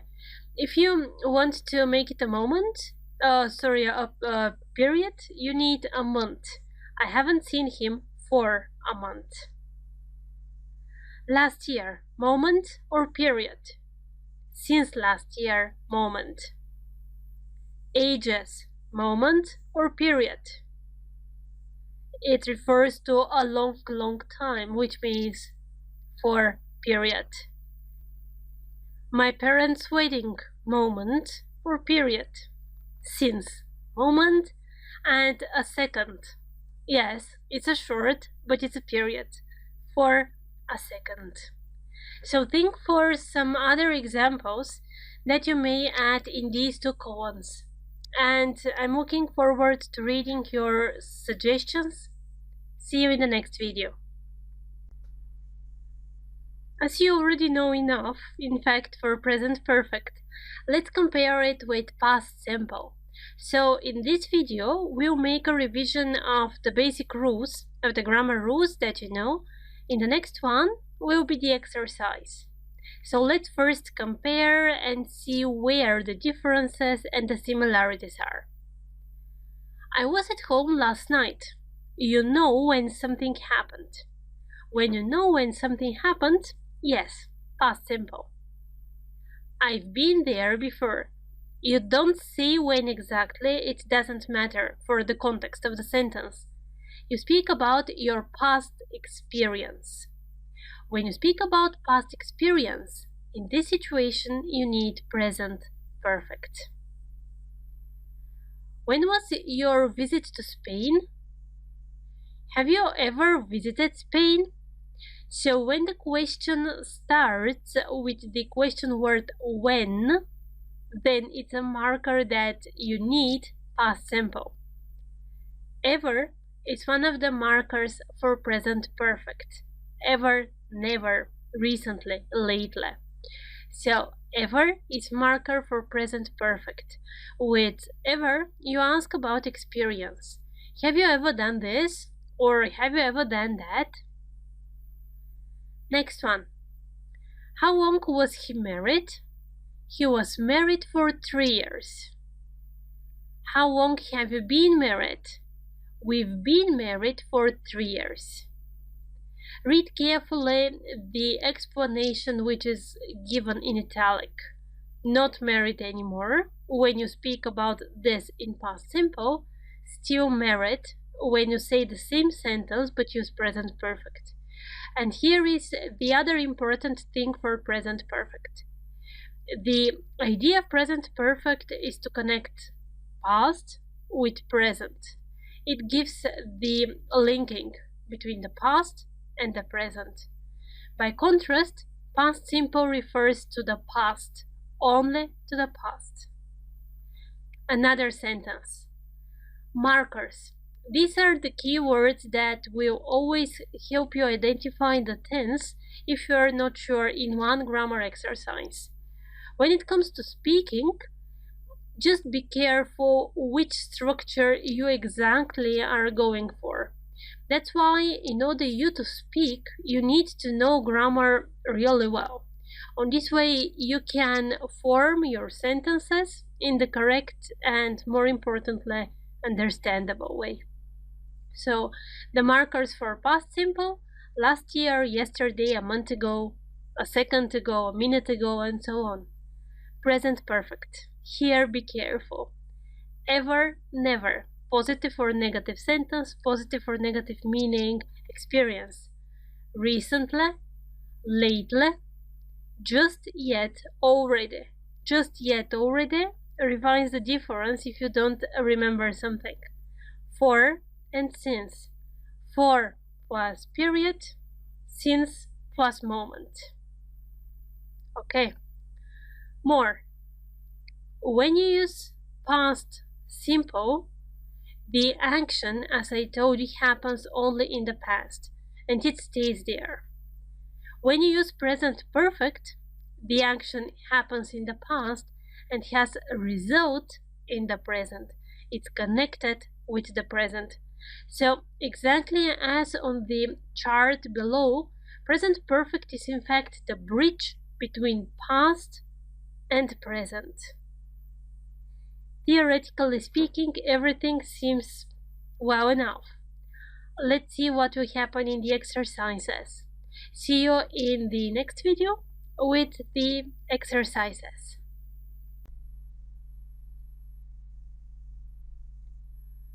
Time to understand if everything that I've been explaining to you, you have understood. Or in other words, time for exercises. Please check the PDF by yourselves. In general, all of the exercises are present perfect or past simple. And let's do the exercises together. The most important point here, to understand why we use this tense and not that tense. So let's get started. When did you meet her? When. The question when shows you that you need past simple after that. When did you meet her? How long? How long marker for present perfect. How long have you known him? Have you ever visited Mexico? Ever marker for present perfect. Have you ever visited? Visit, regular verb. How was your holiday last year? Last year marker for past simple. I haven't seen him for ages. For plus period, marker for present perfect. She came back home, had dinner, and went to bed. Actions that happen one after another in the past, you know this one, we use past simple. Next one. I haven't met him recently. Recently, marker for present perfect. Let's revise all of the markers, in fact.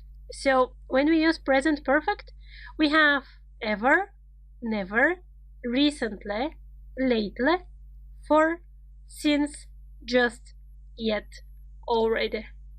Good. The second sentence. She appeared a minute ago. Ago, marker for past simple. They haven't spoken to each other for a week. For, marker for present perfect. For a week. The last time, the first time, past simple. I saw him, see, saw, seen, so the second form is saw. He looked stressed. The last time I saw him, he looked stressed. The last time, marker for past simple.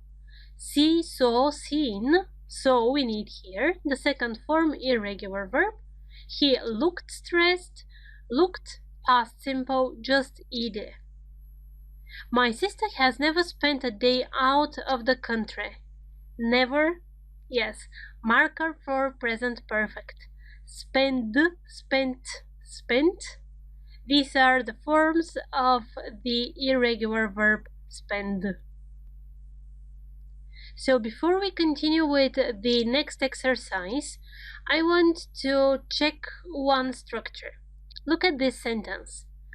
I haven't seen him since we graduated. So when you have since, before since we usually use present perfect. After since, past simple. Remember the structure. Since when? Since we graduated, past simple after that. Okay. And the result of this situation is in the present. As always in present perfect. You remember this one. Present perfect connects past and present. So sentences. We haven't spent a minute together since he came back. Haven't spent since. So before since, we need present perfect. After since, past simple. Since I saw him, I haven't stopped thinking about him. Be careful. Since when? Since I saw him. So the past simple goes after since. See? So. Since I saw him, I haven't stopped thinking. Present perfect. I haven't stopped thinking about him. The third one. He hasn't enjoyed an evening out for a long time. He hasn't enjoyed for a long time. For is the marker for present perfect. She hasn't read a better book since she graduated school. When you see since in a sentence, the first thing you need to be checking is if you have another verb form after since. If this is the case, and there is a verb after since, this verb goes in past simple. Then the verb before since goes, yes, you know it, in present perfect. Enough. For now, enough for present perfect. Well, there is another revision that's waiting for you in the next lecture, but let's say that it's a little bit different. Go check it. I'll be waiting for you there.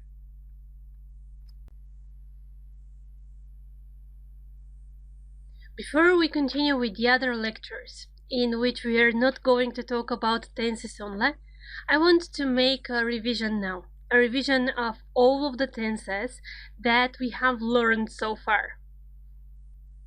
So now is the time to pause the video, to do the exercises, and to check everything together after that. Starting. The first exercise, in fact all of them, open the brackets. What you need to be careful about are the tense markers. In what situation, which tense you need to use, depends on the context of the situation. You know this one. So, checking answers, explaining why. Tom is singing. I can hear him even here. I can hear him now. Now, present continuous, is singing. How long have you lived in that city? How long? Marker for present perfect. Question. So we change the places of you and have. How long have you lived in that city? When did you move in? When did you move in? When is the marker for past simple. I feel as you have lived here for ages. For ages. For indicates period. Marker for present perfect. Have lived. He usually goes to work by car, but today he is going on foot. Something which usually happens, present simple. But today, contrast, present continuous. He is going on foot. Has he ever felt sorry? Ever? Never? Recently? Lately? For? Since? Just? Yet? Already? Present perfect. You know this one. So the question, has he ever felt. Feel, felt, felt. Next exercise. I haven't seen him since I came back. I haven't seen him since. The structure with since, before since, we use present perfect. After since, past simple. Is everything alright? Have you called him recently? Is everything alright now after he came back? Recently, marker for present perfect. Oh, look at that dress over there. I'll buy it. Definitely. Have you ever seen something so marvelous? The first gap. Imagine the situation. The dress is seen now, at the moment. So it's not your plan. You make a spontaneous decision. Spontaneous decision to do something in the future. In this scenario, we need will. Have you ever seen, ever? Present perfect, you ask about experience. Your boss leaves in an hour and you haven't prepared the suitcase yet. Leaves in an hour. This is timetable. Timetables, we need present simple with future meaning. You haven't prepared the suitcase yet. Yet is the marker for present perfect. Negative form, so the correct one, haven't prepared. I spoke with my wife last night. Last night, past simple. We are going to move to Italy. Plan. Have you ever been there? Experience, ever, present perfect. I hope I will like it. Hope, think, believe, will after that.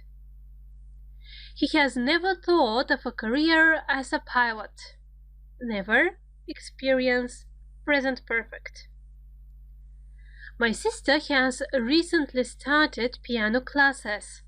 Recently, present perfect. She believes, in general, she will continue playing in the future. Believe, after that you need will because we speak about personal hopes, beliefs, and thoughts. Okay, so she believes she will continue playing in the future. I hope, in general, and again, you hope something, it's something subjective. So you say will after that. I hope she negative won't give up. Good. I hope really that these exercises were useful. If you need extra practice, just give me a hint somewhere. See you in the next lecture. In this and the next video, we are going to talk about adjectives again and the comparative forms. Of course, there are some things that I haven't told you about yet. But first, we start from what we know. When we compare an adjective, first we are careful about the length of the adjective. If this is a short adjective, you remember, you need to add er at the end of the adjective plus than. Max is taller than Anne. Tom is fatter than Peter, and so on. So here you compare two things or people, and in order to do it, you add than, not then, please. After that, if the adjective is long, then you're very careful and you add more in front. Then you use the basic form of the adjective, more careful, and again, than. Betty is more careful than Monica. So the long adjective, more in front, than after. This is again when you compare two people or two things. When you speak about more than two people or things, you need the third or the superlative form of the adjectives. Again, you're careful if the adjective is short or long. Short adjective, Max is the tallest of all. The in front, short adjective plus est at the end, and you're saying of whom, or just Max is the tallest, if it is clear from the context. When the adjective is long, you need the, after that most, then the adjective in its basic form. This is the difference. And of course, your favorite crazy adjectives. So, good, better, the best. Bad, worse, the worst. Much, more, the most. Little, less, the least. These are the things that you know. But what will happen in this situation? You want to say that the two suitcases are equally heavy. Both of them are 10 kilos, right? You can't say the green one is heavier than the purple one. You can't, it's not true. So in these situations, you need the structure as. And in the middle comes the adjective, which is in its basic form. The green suitcase is as heavy as the red one or the purple one. As heavy as. If you want to compare, the green suitcase is not as heavy as the purple one. The green suitcase, be careful, is less heavy than the purple one. Less heavy. Of course, you can say the purple suitcase is heavier than the green one. So these are just different ways to express yourself. And you will see that the more you know, the easier it will be for you just to vary your language and to speak in a more confident way. Again, the green suitcase is not as heavy as, but here you don't say what exactly is the difference. The green suitcase is less heavy than. The purple suitcase is heavier than. In this situation, the green suitcase, be careful, is the least heavy of all. Little, less, the least. These are the irregular comparative forms. So, the green suitcase is the least heavy of all. And of course, the red one is the heaviest of all. The least heavy, the heaviest. Here you can also say, for example, the blue suitcase is not as heavy as the red one. Or the green suitcase isn't as heavy as the blue one, and so on. Another example. The red shoes are as expensive as the gray one. As, when you want to say that the price is the same. Here, the red shoes are not as expensive as the yellow one. They are not as expensive as, which means, in fact, that they are cheaper. They are not as expensive as. The red shoes are less expensive than the yellow one. Of course, you can say that they are cheaper, but these are just ways to paraphrase what I told you about. These are ways to make your speech, the way you sound, better. Example, again, the red shoes are the least, be careful, the least expensive of all. The green shoes are the most expensive of all. Please take a piece of paper and write down some other sentences that you can say in this situation. Of course, add examples of your own. And if you want, share in the question and answer section if you have any doubts, if this that you have written is correct or not, and I'll take a look. Exercises. Let's check the PDF. So we have one exercise here. What we need to do is to write comparisons. Okay? I'll give extra exercises in the answer section. See you in the next video. How is your comparison practice going? I hope you find it easy and you find the usage of this. The idea behind all of these grammar structures is to make you feel more confident with the language and to make you vary the structures, the phrases, the way you express yourself. If your idea one day is to pass an exam or to go to an official exam or just to speak the language in high enough level in front of other people, well, this is the way. You need to be able to paraphrase all the time. You need to be able to express your thoughts in different ways. So let's check the exercise. It was up to comparisons here. Paris, New York. Paris is less populated than New York. The same sentence, just imagine that in the brackets is as.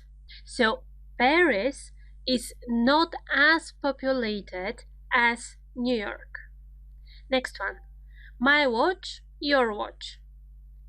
My watch is as expensive as your watch. This carpet, that carpet, clean. This carpet is cleaner than that carpet. Okay? Now you have in the brackets as, and you need to change the comparison. That carpet is not as clean as this carpet. Number 4. Our car, your car, their car. So, our car is the fastest of all. And here, the comparison now is only between your car and our car. And you want to use as. Your car is not as fast as our car. Now you want to start with their car. Their car is the slowest of all. Good. Number 5. Their car, your car, our car, and so. And here is the sentence that we've just said. Why? Because these forms, less and the least, you can use only when the adjectives are long. With short adjectives, you just use the regular es and est forms. Number 6. Which is the most important of all? Or which is the least important of all? I hope that you really find this easy or at least interesting. So take a piece of paper if you haven't done it so far and think for your own exercises, for your own examples. This is the easiest and the best for you way to memorize grammar rules based on your own experience. See you in the next video, where we'll be still talking about adjectives. In this video, I want you to pay attention to one usage of comparative and superlative adjectives, which is in the context of present perfect. So let's see what I mean. Ever, you know that it is used with present perfect, right? It's one of the markers. You know also that when we compare one adjective to a group of adjectives or to a group of things, you need to use the superlative form. Here's the sentence. This is the best book I have ever read. I have ever read, present perfect. And you compare this book that you're talking about now to a group of books. This is the best book I have ever read. The best, superlative form of the adjective. Or, you are the most wonderful person I have ever met. You compare one person to a group of people, and you speak about your experience with ever in present perfect. You're the most wonderful person I have ever met. This is the most precious present I have ever received. The most precious present. You compare this present to a lot of other presents, to all other presents in your experience. The most precious, superlative form that I have ever experienced present perfect received. Let's practice this and all other usages of adjectives, comparatives, and superlatives to be sure that you're okay with this topic. So first, I want you to form sentences with adjectives and ever. If you still haven't done it, pause the video, do the exercises from the PDF, and we are checking it together. Now, so it's the hottest place I have ever visited. You compare this place to all of the other places you have visited in your life. So you speak about your experience and you show it with present perfect. It's the cheapest watch I have ever seen. From all of the watches that you have ever seen in your life or your experience, this is the cheapest one. It's the cheapest watch, superlative form, I have ever seen. It's the most comfortable pair of shoes I have ever worn. Again, you compare this pair of shoes to all other shoes that you have worn, and you use the superlative form of the adjective. You compare to your experience with present perfect. It's the most interesting movie I have ever watched. You compare this movie to all other movies in your experience. The most interesting, superlative form I have ever watched, present perfect. In the next exercise, you need to write the correct form of the adjectives. So, the play is scarier, you're careful about the spelling, than the movie. Then means that you compare two things, and in this situation you need the comparative form, then. After that, this is the happiest day in my life. The happiest of all. The happiest day in my life. Third superlative form. A good book is better than a movie. You compare book to a movie. Second form of adjective, better than. Tom is the most intelligent boy in the class. The most intelligent. In this situation, you compare Tom to all other boys, so you need the superlative form. I like Anne most of all girls. One compared to all, superlative form. I have less time today than I had yesterday. Little, less, the least. Comparative form, irregular adjective. And the last one, it's the ugliest town I have ever seen. I have ever seen, experience.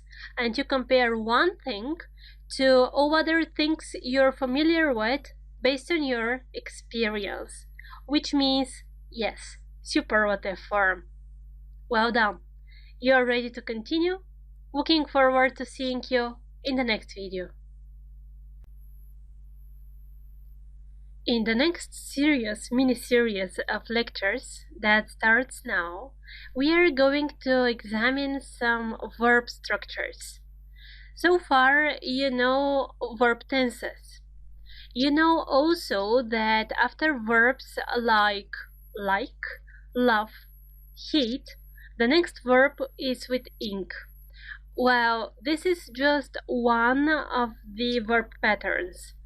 In fact, in English, The usage of two verbs, one after another, is really important. It's quite difficult until you memorize everything, and it's really useful. So let's start from here. It's useful. It's useful and it requires you to study some things by heart. I'm sorry. So let's start. In this lecture, we'll speak about the pattern verb plus to plus verb. For example, I want to go there. Want, go, verbs. But after want, you need to before the second verb. I want to go there. First, I want you to write down or to memorize, or I don't know, to use your way to remember some basic verbs after which we always need to, and then comes the other verb. So here are the verbs that you need to memorize: decide, expect, choose, help, hope, intend. If you have any problems with translation, please use a dictionary.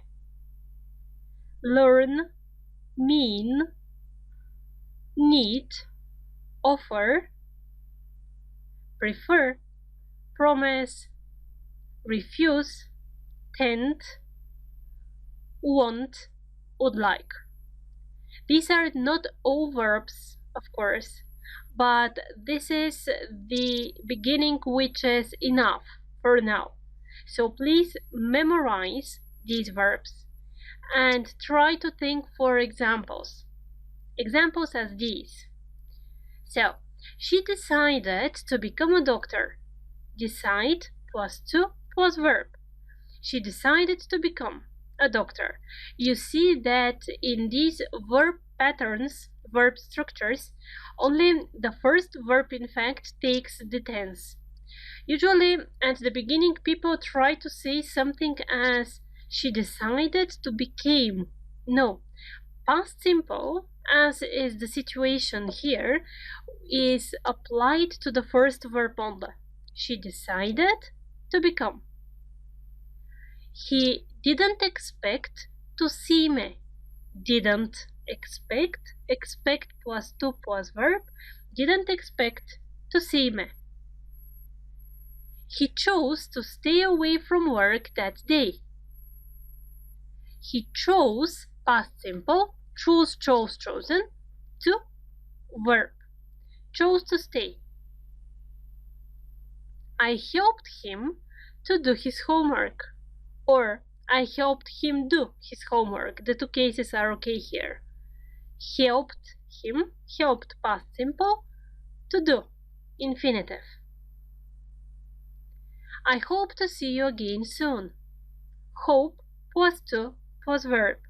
Hope to see you. We intend to go to Africa next year. Intend to verb. Intend to go. I'm learning to play the guitar. Again, the tense goes to the first verb only.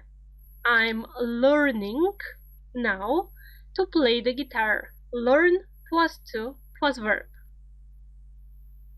He didn't mean to hurt you, really. Mean plus to plus verb. People need to feel loved. Again, pattern. Need plus to plus feel. You speak about something in general, so because of that, you need only the basic form of the verb, present simple. People need to feel loved. My brother offered to give us a drive to the airport. Offer plus to plus verb. Offered to give. I'd prefer to talk to you in private. Would prefer to. Again, verb plus to plus infinitive. I promise to come back home on time. Promise. Another verb, same pattern. Promise plus to plus come. When it's cold, my car always refuses to start. Refuses, present simple, plus to plus verb. Unfortunately, I tend to eat more in the winter. Tend, verb which requires to plus infinitive, tend to eat. I want to buy a book. Would you recommend me one?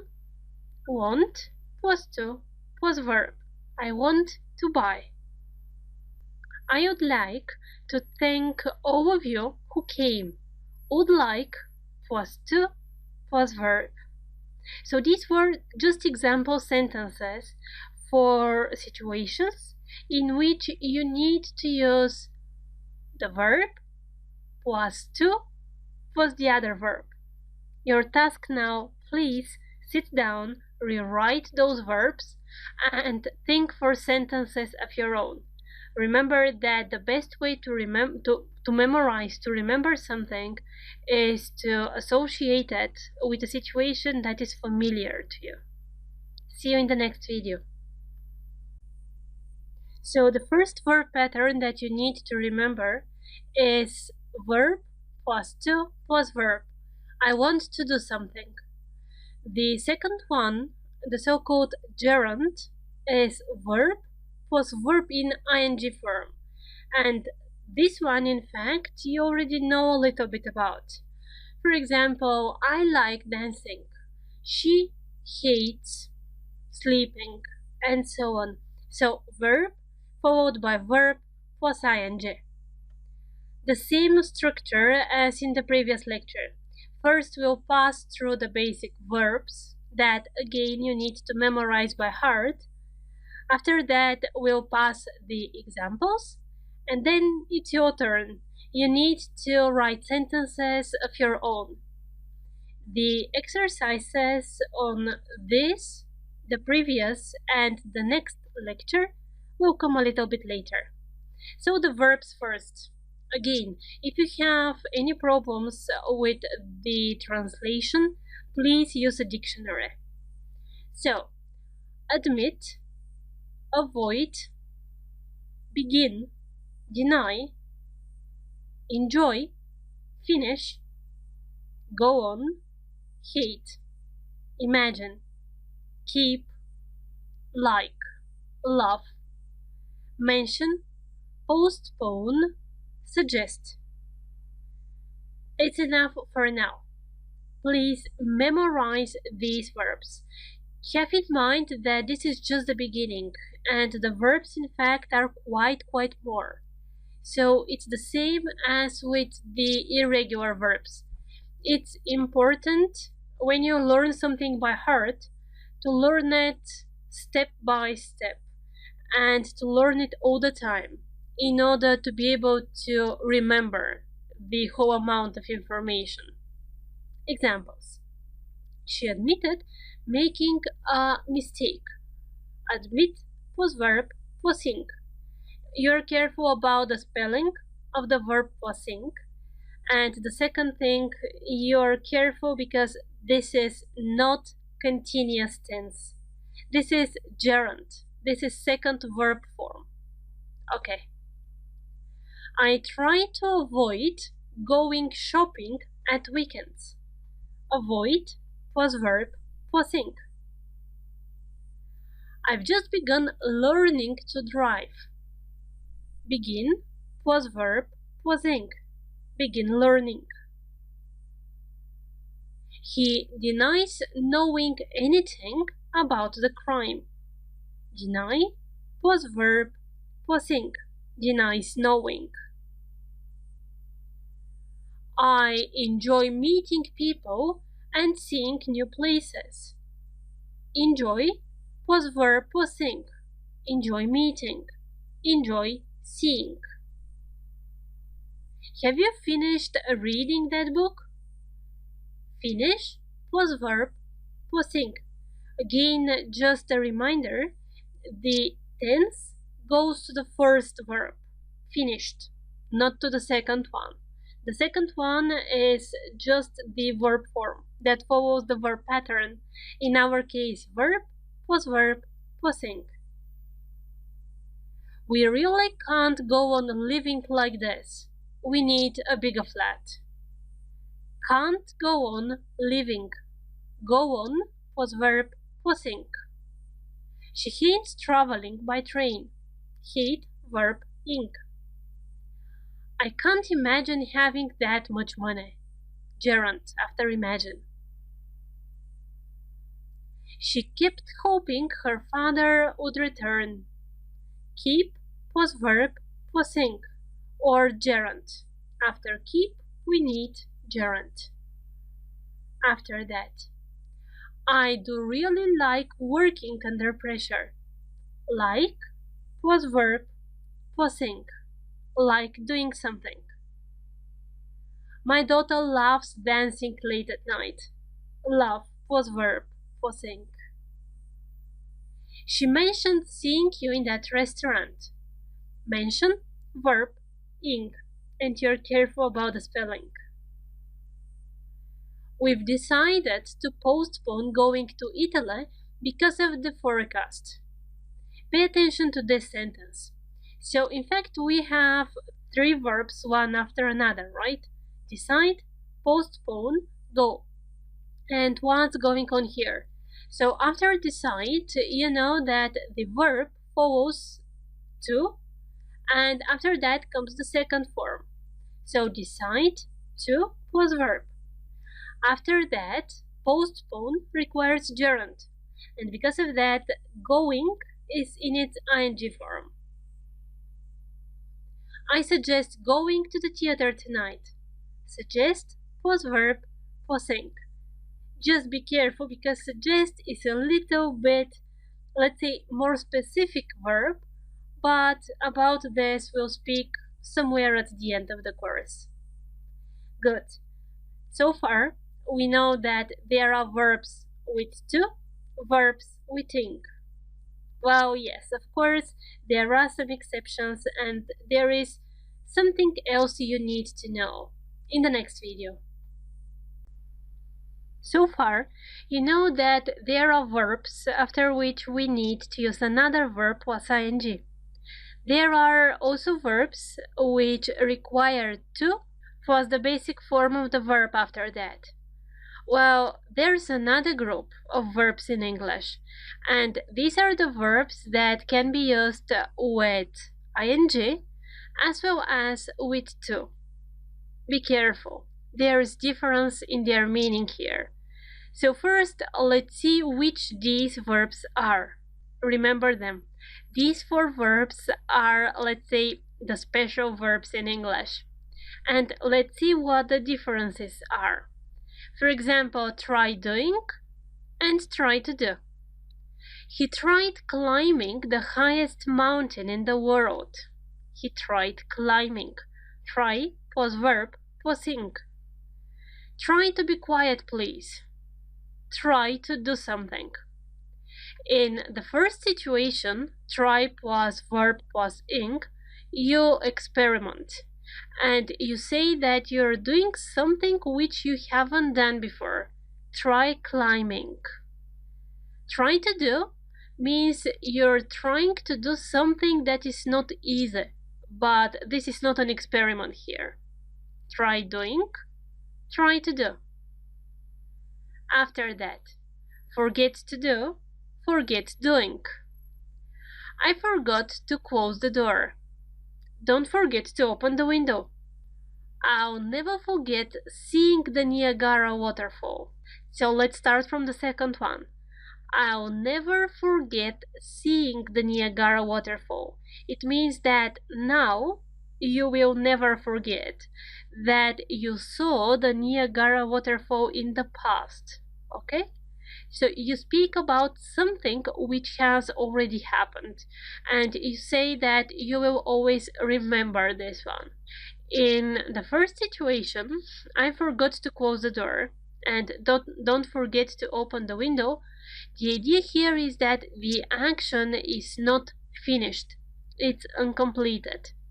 The action needs to happen in the future, or didn't happen in the future, but this is something that you didn't do.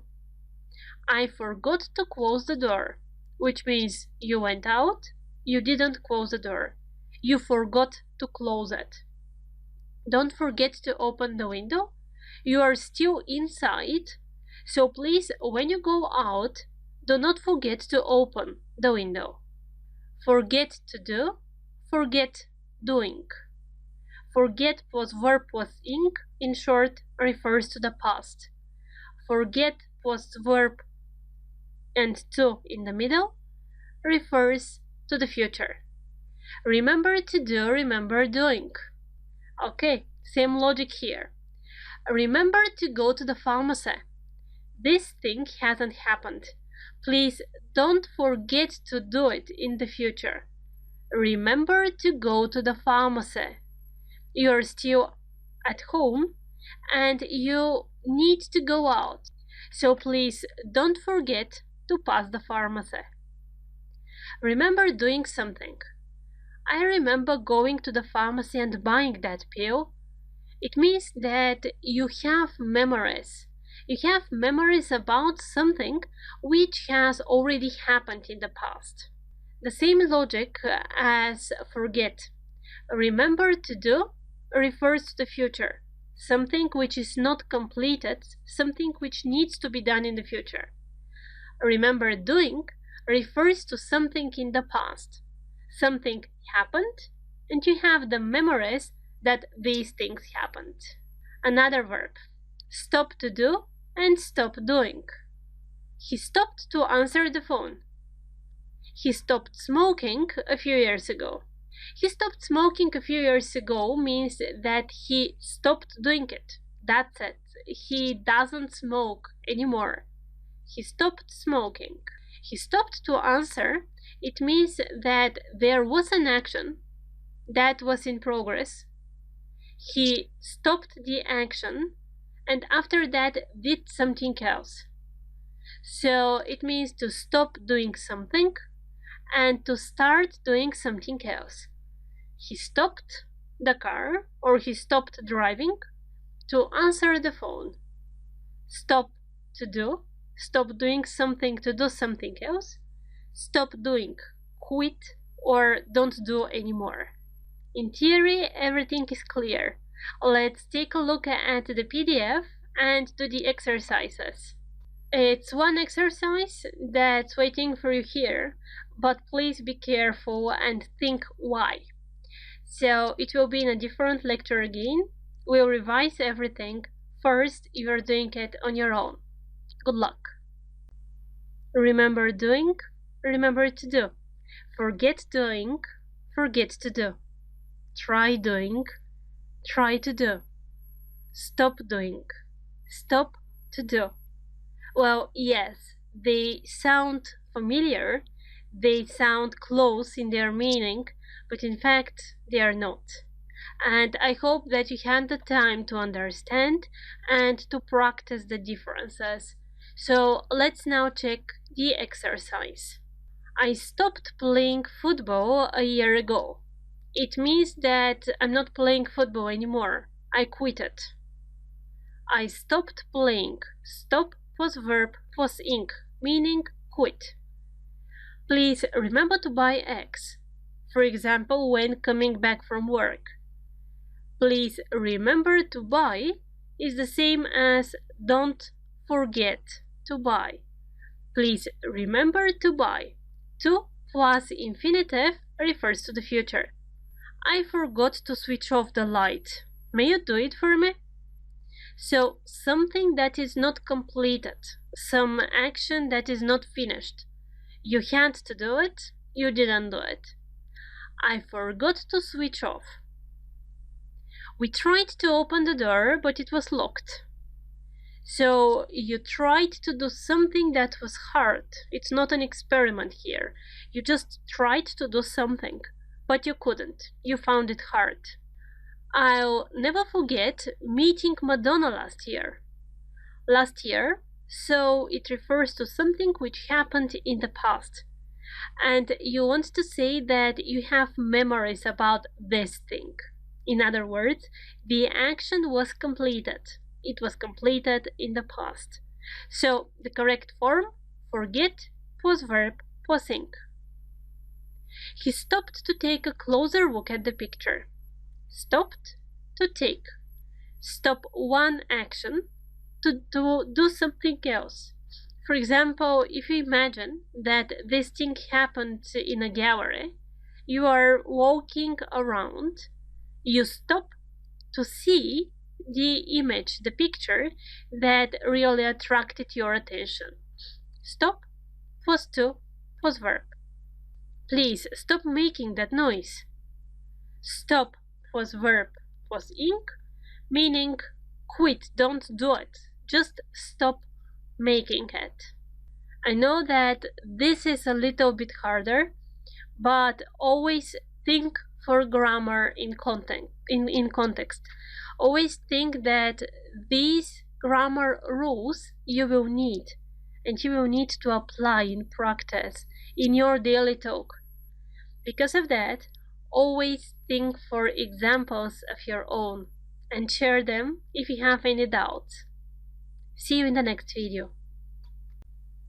After all these verbs and verb patterns and verb structures, it's time to do a little bit of practice. So please check the PDF, do the exercises that practice only gerund and infinitive, and let's check them together. Good. The first one. I decided to follow her advice. Decide plus to infinitive. Decide to follow. She imagined being a film star. Imagine requires gerund. We postponed discussing the problem. Postpone requires gerund. My sister refused to believe them. Refuse to verb. Refuse plus infinitive. She tends to exaggerate. Tend to do something. Tend infinitive. I don't want to see him again. Want plus to plus verb. You are getting better. I can't forget seeing him earlier today.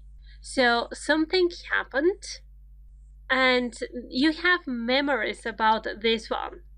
So you speak about the past, an action that was completed, which means that here you need the ing form, the gerund. Please go on playing. Go on requires gerund. I'd like to thank you for everything you've done. I'd like plus to plus verb, infinitive. He offered to help me. Offer to do something. Offer to. He stopped the TV to hear us. Stop doing something or stop something to do something else. Stop to verb. She stopped blaming herself.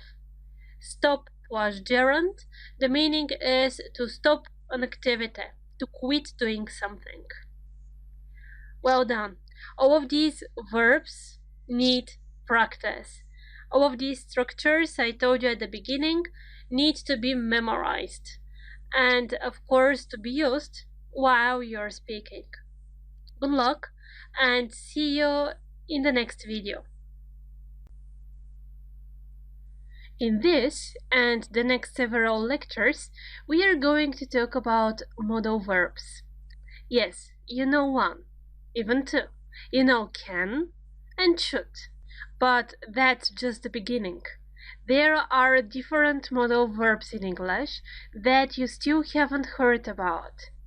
Okay, so now is the time to start talking about them, to understand what's the difference, and to catch in what situations you need to use them. Now we are going to talk about have to and mustn't. And of course we are starting with some example situations. My brother has to travel a lot in his job. So my brother has a boss and his boss tells him to travel. He has business trips It's not my brother's desire. It's an obligation in his job. Next one. We have to pay the rent every month, which means that there is a person, our landlord, who is waiting from us to pay the rent every month. It's our obligation. It's not our wish. Just if we don't do it, we are not going to live in that flat anymore. Another situation. You have to drive on the left in UK. You have to drive. You have to drive because this is the law. It's your obligation. Nobody asks you if you like it or if you don't. Have to. So, from these three examples, remember that have to is used when we speak about rules and obligations. Have to. The next one, mustn't. You mustn't smoke inside. You mustn't, because it's a law. It's forbidden for you to do it. You mustn't.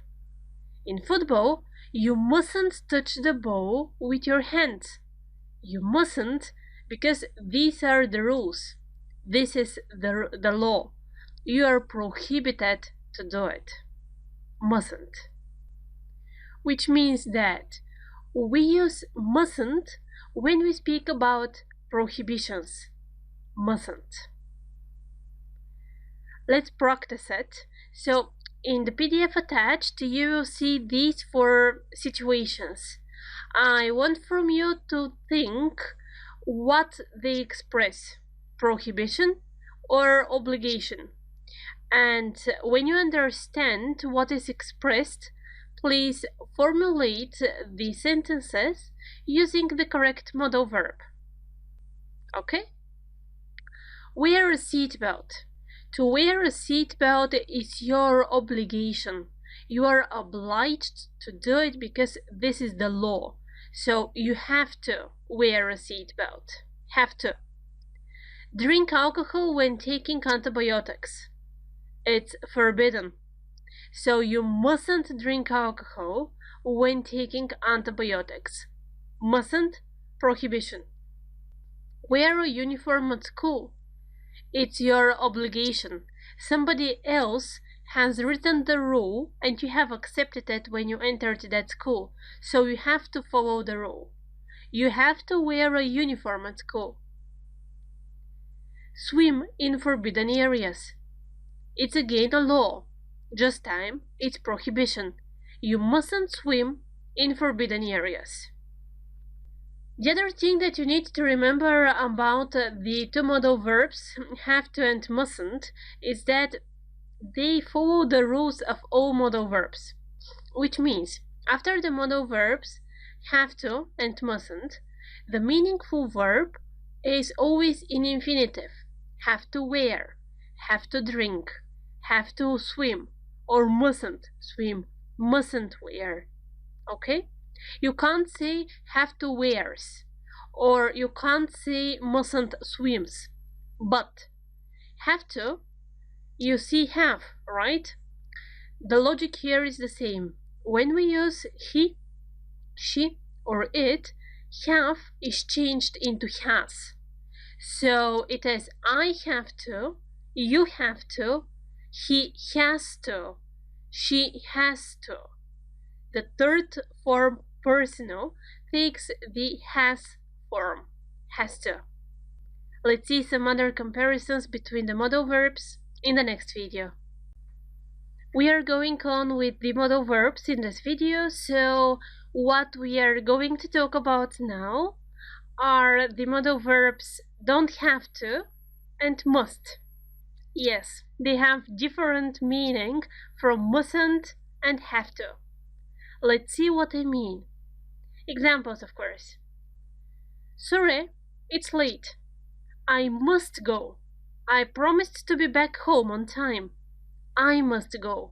I think that it is important. And it is important because I promised. Nobody told me. I promised. I think I must go. I Our car hardly works. We must buy a new one soon. We must buy. We think that it is important. We need to do it. It's not that somebody told us. It's us. We. You must read that book. It's fantastic. I do recommend it. You must read it because I think that you will like it. Because I recommend it. Because I believe that it will be good for you. But it's not a rule. It's not obligation. So, the rule is that we use must when you believe that something is important. You believe. Remember this one. You think that something is important to be done. Must. Don't have to. I don't have to get up tomorrow. I'm not at work. I don't have to. It's not necessary. He doesn't have to work on Saturdays. He doesn't have to. It's not necessary. Doesn't have to. We don't have to hurry. There is enough time. We don't have to. Okay, but remember this one. When you use don't have to, you need to say that it's not obligatory, but if you want, we can do it. Nobody stops you. If you want, you can get up early on Saturday. If you want, please go on to work at weekends. If you want, let's hurry. It doesn't matter that we are not late. So the meaning of don't have to. Something is not necessary, but if you want, do it. Okay? Nobody told you don't get up at 6 on Saturday if you want to run, for example. But you can sleep because you're not at work after that. It's not an obligation. It's your desire. Don't have to in these situations. And again, I hope you paid attention to the form. When you speak about him or her or third person singular, then the form is changed and you need doesn't. Doesn't have to. So I don't have to, you don't have to, he, she doesn't have to. And after that, the same rule. Infinitive after to. In the next video, we are going to summarize these 4 forms of the modal verbs, and the exercises will be waiting for you after that. Me too. See you in the next video. At the beginning, you may have some difficulties in using the correct modal verb, but in fact, as with everything else, the more you practice, the easier it will be for you. Which means, let's summarize, let's do some exercises, and of course, if you have questions, ask in the forum section after this lecture. So, what we know so far? There are 4 forms. Must, have to, mustn't, don't have to. Must and mustn't are completely different in their meaning. Have to and don't have to, too. So, must is used when you want to say that something is important for you, when you think that it is important. I must buy new jeans. I must because I want it, I wish it, I think it's important, I believe in this one. It's not that somebody says and tells me, you must buy them, and that's it. I must. You think it's important. He must take care of his ill father. Moral obligation. That's the other usage of must. When something is your moral obligation to be done. I must call my mom. She has birthday today. I must help the old lady cross the street. Because I think and because it's my moral obligation to do it. Moral obligation, pay attention, not law. Laws are here, have to. I'm a doctor, I have to work on Sundays. I have to because it's my obligation. It's in my contract or it's the rule that I accepted and I have to follow it. So, have to, obligation, rule, law. You have to drive on the left in UK. That's it. That's the law. Nobody asks you if you like it or if you don't. You have to do it. Mustn't, prohibition. You mustn't smoke inside. You mustn't because it's forbidden. You mustn't smoke. You mustn't swim. You mustn't. It's prohibited. That's a law, which means that something is forbidden to be done. Don't have to. You have choice here. With don't have to, you say that something is not necessary. Something is not obligatory to be done. But nobody stops you from doing it. If you want, do it. I don't have to get up early tomorrow. I'm not at work. But if you want to do something, for example, that you didn't have time during the week, why not to get up early? Nobody is going to stop you. So look at these examples carefully. Really take a piece of paper and write down your own examples, share them, let's check them together, and let's discuss in which situation why you need to use that modal verb exactly. Time for the exercises. We are checking the PDF now. The exercises answers in the next video. So in the first exercise, as well as in the second one, you need to choose the modal verb. Have to, don't have to. Must, mustn't. 11 sentences, discussion and answers in the next video. Alright, explanations, answers, modal verbs. You don't have to wear a tie, but you have to wear trousers, which means the etiquette or your obligation in this situation is to wear trousers. If you want, wear a tie, but it's up to you. That's not the rule. That's not the obligation. It's not necessary. I must have that new video game. I want it. You want something, you wish for something, you believe that something is important, but it's not a rule, so must. She has to go to the office at 7:30. She has to. That's the rule of the company. She's part of that company, she has agreed, that's written in her contract, so she has to do it. Has to. Rule. You don't have to enter there, or you mustn't enter there. Here, in fact, there isn't enough context in this sentence, so it's up to you, but you need to be sure about the meaning that you add to the sentence. If you say you mustn't enter there, it means that this is the rule, this is the obligation. If you say you don't have to enter there, you mean there is no sign, it's not said that it is prohibited, but if you want, do it. I must come back home on time. I must because I know that somebody is going to wait for me, because I think that it's important, because I believe that's true. He doesn't have to wear a uniform at school anymore. They changed the rules. Okay? They changed the rules, which means that there is no obligation anymore. But if he decides to go to school with the old uniform, for example, nobody is going to stop him. Just it is not necessary. Next exercise. You have to wear a tie if you want to go to that restaurant. It's one of their rules. That's it. You have a rule, have to, obligation. I have to go away on a business trip.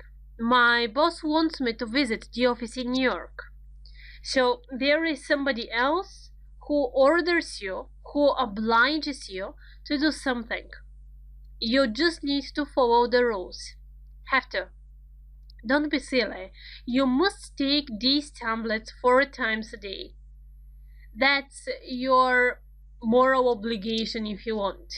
That's what you are given from the doctor. and it's up to you to follow the rules here. It's for your betterness, which means that you have the necessity to do it. It's not obligation, it's what you consider to be right for you and for your health. You mustn't speak too loud. The baby is sleeping. You mustn't. Here, it's an obligation.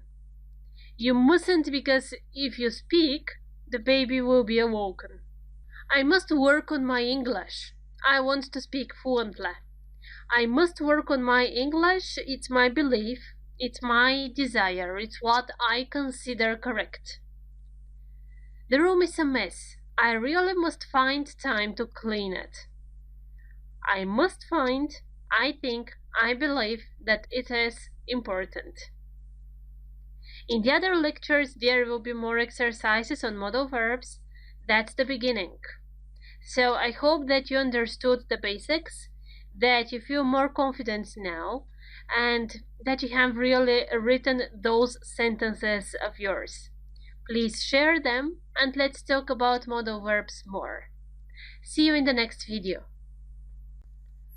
The next two modal verbs that we are going to talk about, may and might, are quite easy actually. So what will be in this lecture?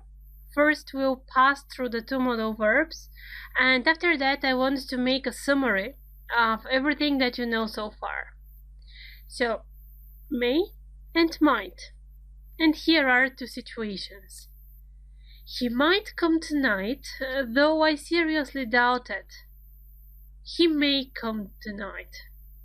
You see, the difference here is only in the chance of possibility that you express. When you say he might come, there is really a very small chance this thing to happen. 25%, let's say. When you say he may come, it's 50-50. He may come or he may not. It's up to you. It's up to the connotation, up to the meaning that you want to add to the sentence. It's the same story with all of the modal verbs, in fact. They just give you the chance to express yourselves clearly and to add the exact nuance to the sentence that you're saying. So, one more example. May I have some water, please? May I borrow your pen? May I open the window? In these three sentences, you see that there is a little bit different meaning. The idea here is that you're asking for permission. When you ask for permission, the modal verb that you need is may, and it's a question. So it starts with may. May I have some water, please? And you formulate your request after that. You ask for permission. Let's summarize everything. So the first modal verb we started with in the previous level, can. I can swim, I can speak English. You express physical or mental ability. You can or you can't do something. After that, we spoke about should. You should wear a hat. You should take your umbrella. Should is advice. You give a piece of advice to somebody. You shouldn't go out without your jacket. It's really cold. So it's usually used between friends who give advice to each other. Should. After that, we started with must, mustn't, have to, don't have to. When you say that you must do something, you mean that this is your moral obligation. I must call my mom, it's her birthday. Or you say that you believe that something is necessary to be done. I must buy that t-shirt. I want it really a lot. Must. Don't have to. When you use don't have to in a sentence, You're saying that it's not obligatory to do something. It's not necessary, but nobody stops you from doing it. For example, it's 6 o'clock, it's Saturday. No, I'm not at work. I don't have to get up that early. But if I want, I can do it. Nobody is going to stop me. It's not against the rules, right? After that, have to. I have to wear a uniform at school. I have to go to the office at 8. These are the rules. These are rules that somebody else defined, you agreed, and you are following. Or this is the law. You have to speak your native language in the official institutions. You have to. It's your constitutional obligation. Have to, law. After that, mustn't. It's prohibition. It's forbidden for you to do something. There is no guard on the beach.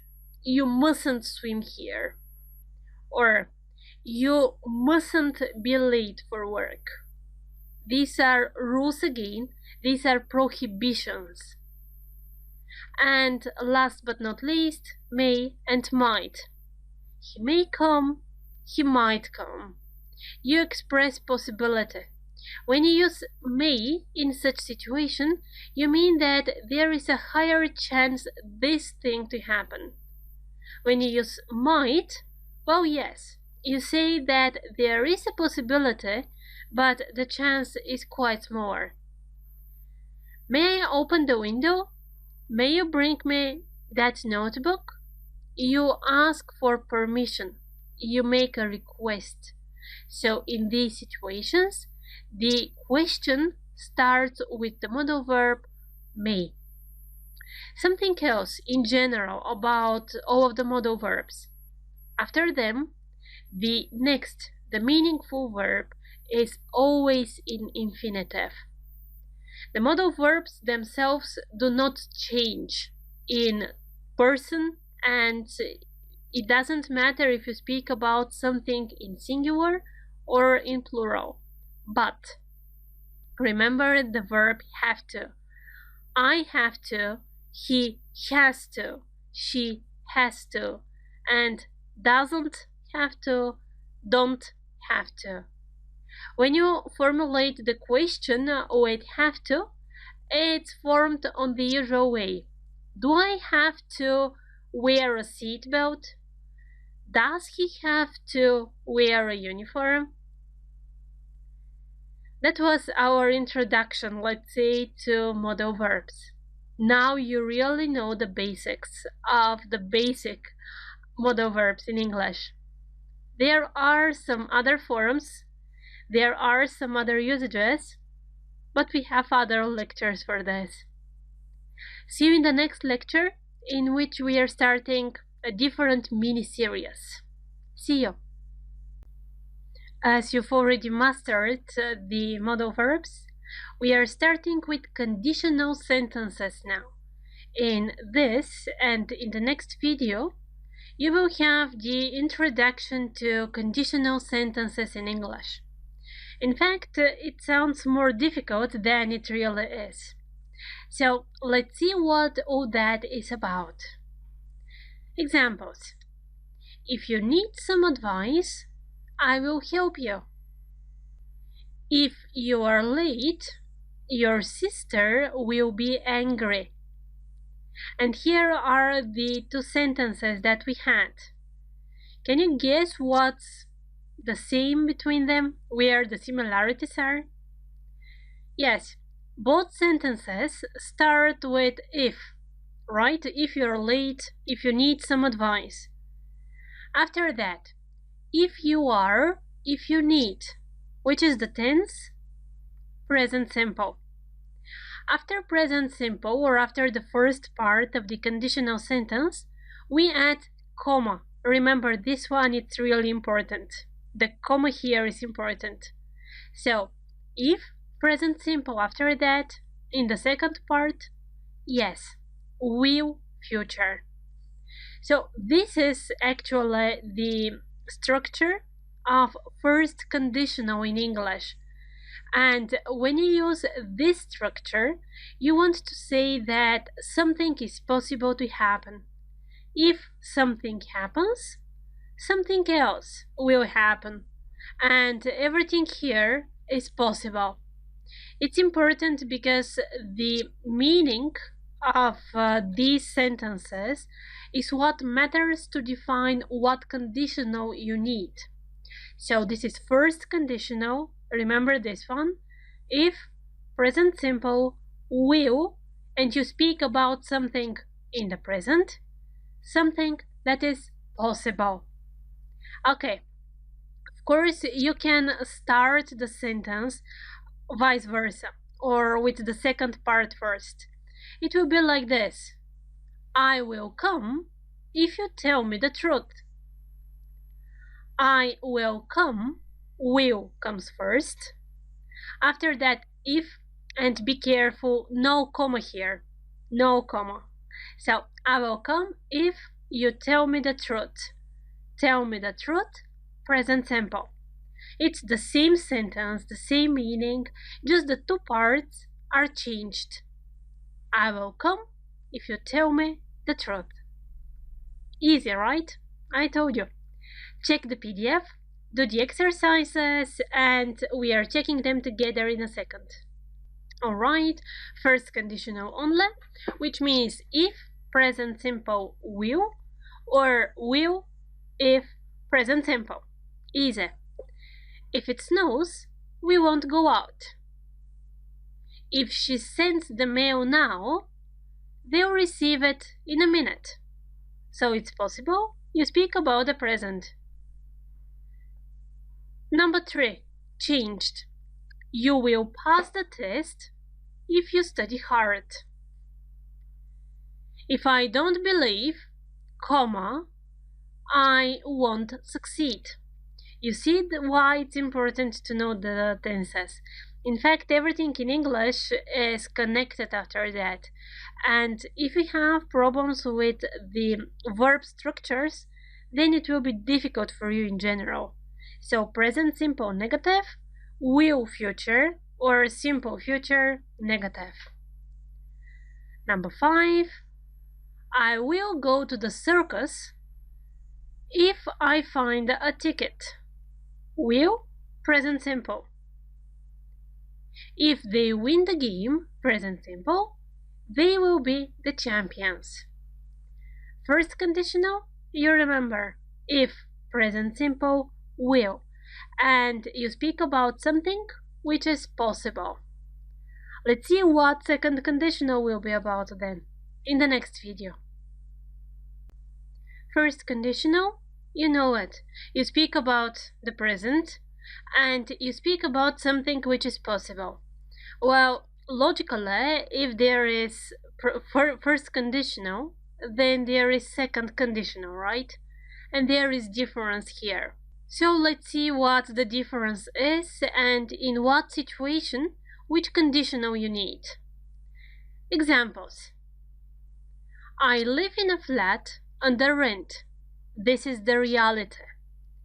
And you say, if I had my own house, I would be happier.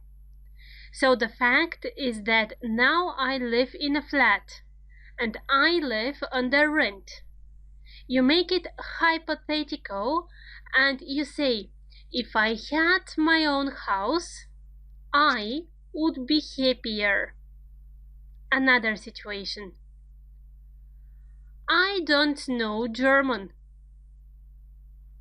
And you say, if I knew German, I'd move to Germany. So the reality is that you know French. The hypothetical situation is that you learned German. So you say, if I knew, I would move. But I don't know and I can't move. Okay? Look at these two sentences that we had as our examples. And again, let's see what the similarities are. If I had, if I knew. So the two sentences start with if. After that comes past simple, then the comma that you know about. If I had, comma. After that, would. Would plus the infinitive. The meaning. You speak about something imaginary. You speak about something hypothetical. Okay? And this is second conditional. It, be careful here, refers to the present. Again, this is a hypothetical situation about the present. The facts in your present situation are different, but you just change them. You make it imaginary, and on this way you formulate the sentence in second conditional. If I knew, I would. Of course, you can change the structure, and you can say, I have never won the lottery, which is the fact.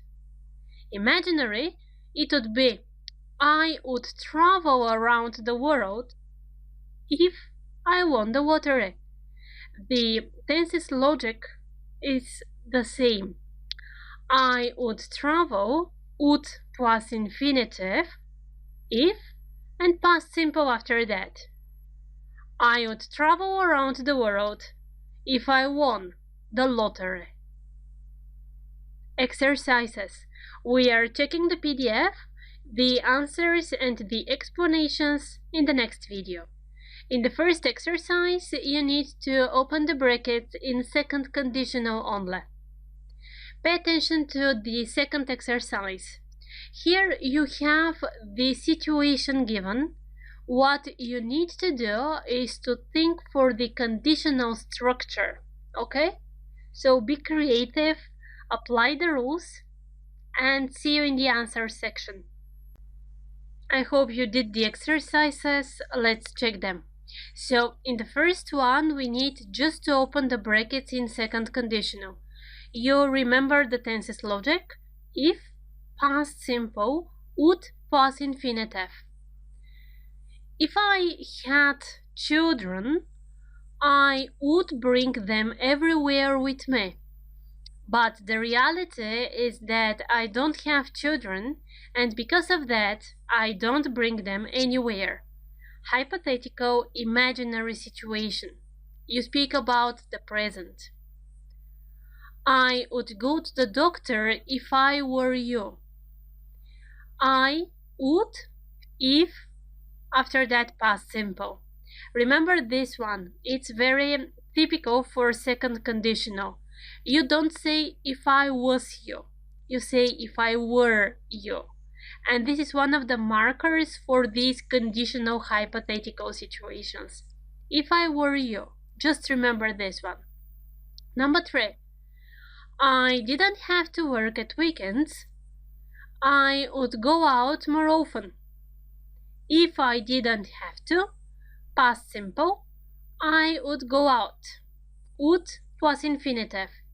But the reality is that I have to work at weekends, and the reality is that because of this, I can't go out so often. Number 4. We would have a dog if we didn't live in a flat. Hypothetical situation, second conditional. The reality, we live in a flat, so because of that, we don't have a dog. 5. If you really wanted to be healthy, but you don't, hypothetical imaginary situation, you wouldn't smoke. Wouldn't smoke, would plus verb. Reality, you smoke. So I'm not sure that you really want to be healthy. Okay, here is what the interesting part starts. I can't ride a bike. I don't have one. If I could ride a bike, I would have one. Hypothetical situation about the present. You look at the first sentence, you understand what the reality is. The sentence starts with if so you need to make it hypothetical, okay? And you apply the rules that you know for second conditional. Number 2, she doesn't speak Italian, she is not promoted. If she spoke Italian, but she doesn't, she would be promoted, but she isn't. You see how these conditional sentences can help you start expressing yourselves really better and really clearer. Number 3, we don't have a car, we can't come. Imaginary. We would come if we had a car. We would come if we had a car. And number 4, they have a dog. They can't go out without him. Him because it's a home dog. You remember this one. When you speak about pets that have names that are your pets, in fact, you use him, his, her. You don't use it anymore. It refers to stray dogs only. So, if they didn't have a dog, but they do, they would go out by themselves, but they don't. That was the introduction again to conditional sentences. Yes, I have quite more things to tell you, but it will be in the next level. Reminding you again, step-by-step approach. Do not catch one grammar part and do not try to memorize everything. It doesn't work on this way.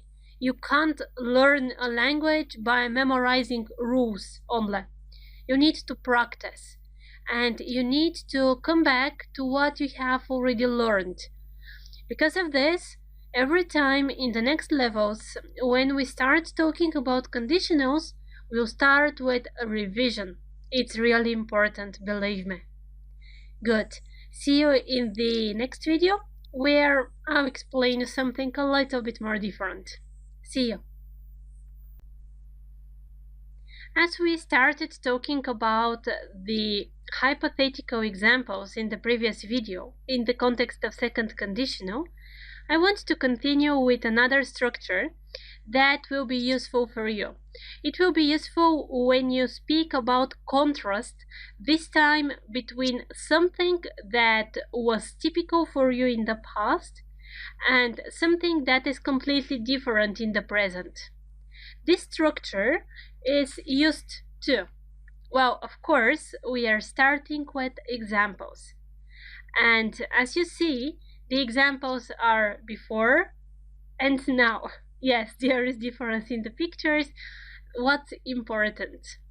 So you say, I used to have long hair before. Used to have. Or, I used to wear glasses. Now I don't. So something that was typical for you in the past, something that you did in the past, and something that you don't do anymore. I used to wear. Used to plus infinitive. Okay? When I was a child, I used to wear glasses. When I was a child, it means that this thing happened before. It was true before, and it's not true anymore. When this is the context of the sentence that you are using, when this is the meaning that you want other people to catch, you use this structure used to plus the infinitive. I used to wear glasses. Another example. Before and now. So the sentence will be, I didn't used to live in a house. You see how the negative is formed. The same as in past simple. Didn't. After that, use the main form. To. Didn't used to. I used to live in a flat. I didn't used to live in a house. I didn't used to live in Germany. So before I lived in France. You can say I used to live in France or I didn't used to live in Germany. It's really useful structure. Please try to use it in your daily life. When you speak, when you read, practice. Try to hear it. When you listen to some music or when you watch some movies, try to catch the structures that are used there. It's really useful habit. It's useful exercise for you. I didn't used to. So you form it with didn't, after that use, after that to, and comes the main verb. Didn't used to plus verb. So let's do several example sentences to be sure that you understood how to use this structure. The PDF is for you. Check it or pause the video now, and we are checking it after that. Now. So, the situation. Not wear skirts, wear jeans only. I didn't used to wear skirts. I used to wear jeans only. When? When I was a child. When I was a child, I didn't used to have a pet. Didn't used to. It means that something was not typical for you in the past, but is typical for you now. I didn't used to have. I used to wake up early when I was a child. When I was a child, I didn't used to go to bed late. Now I do. That's always the meaning. When you use used to or didn't used to, you always in fact speak about contrast between past and present.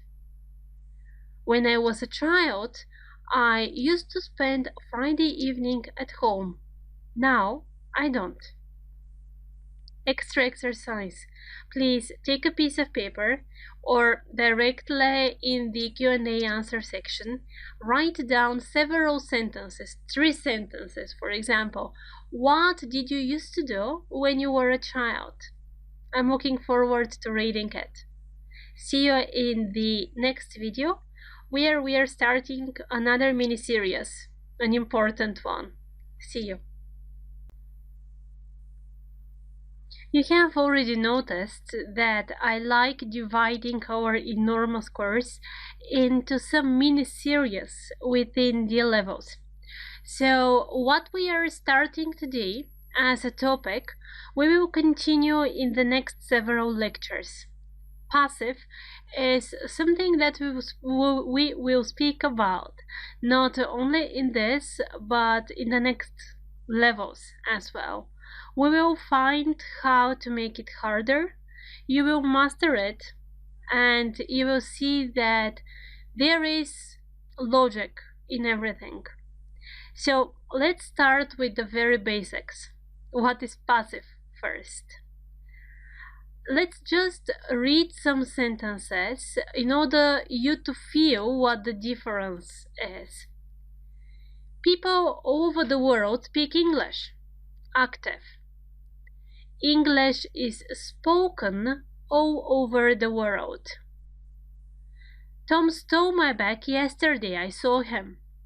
The bag was stolen by Tom. I saw him. They will buy the present on time. The present will be bought on time. So, did you catch it? Does it ring a bell in comparison to your school days? When you use active, you say who is doing the action. People speak.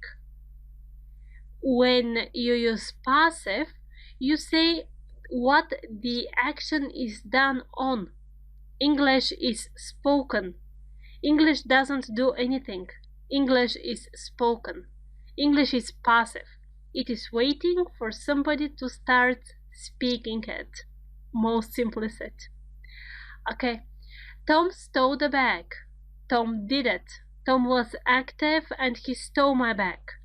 My bag didn't do anything. My bag was staying there passively and it was stolen. So these are the basics between active and passive as grammar meaning. So pay attention to the forms now. People speak. English is spoken. Tom stole. The bag was stolen. They will buy.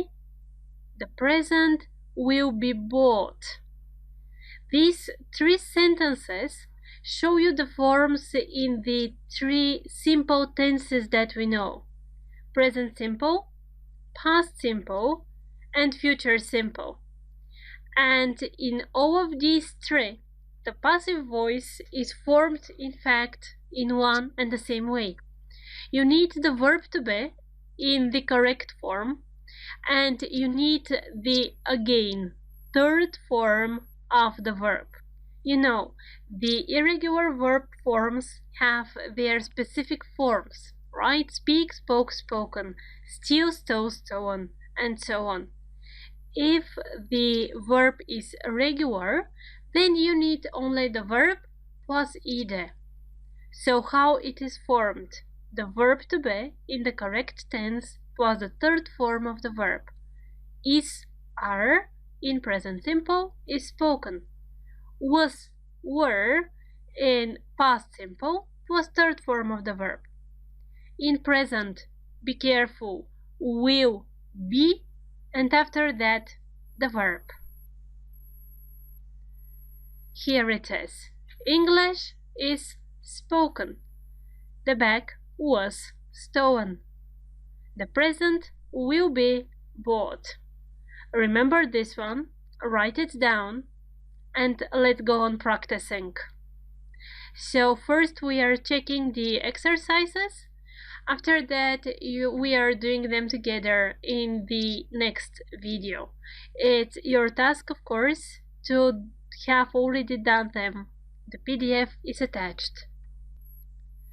In the first exercise, you need to write the correct passive form. Okay? It's only passive. You need to be careful which the tense is and to add the correct form of the verb to be plus the third form of the verb. The second task is a little bit harder. Here you need to think first if the sentence is active or passive. And after that, you need to be careful about the tense, about the formation. Good luck. As in every other grammar structure, it's very important here to catch the logic. So we are checking and explaining at the same time. The movie is based on the book. In general, present simple.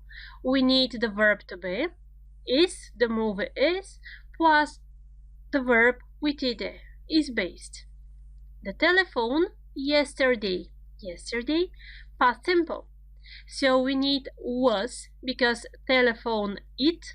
The telephone was repaired yesterday. Verb plus ed. The answer will be given soon, I hope. You speak about the future, okay? And you have hope. Think, hope, believe, markers for future will. So the answer will be given, I hope. They were invited to a great party last night. Last night, past simple. Verb plus ed, were invited. Past simple, passive. Was the crime committed by them last year? Be careful here and pay attention to the way the question is formed. In an affirmative sentence, or in a sentence with a full stop at the end, you will say, the crime was committed. Okay, when you make the question, you start with the auxiliary. Was the crime committed by them last year? The other thing that's important here, by them. When you want in a passive sentence to introduce the doer of the action, or in other words, when you want to say who did it, you introduce them with by. You use by. The bag was stolen by Tom.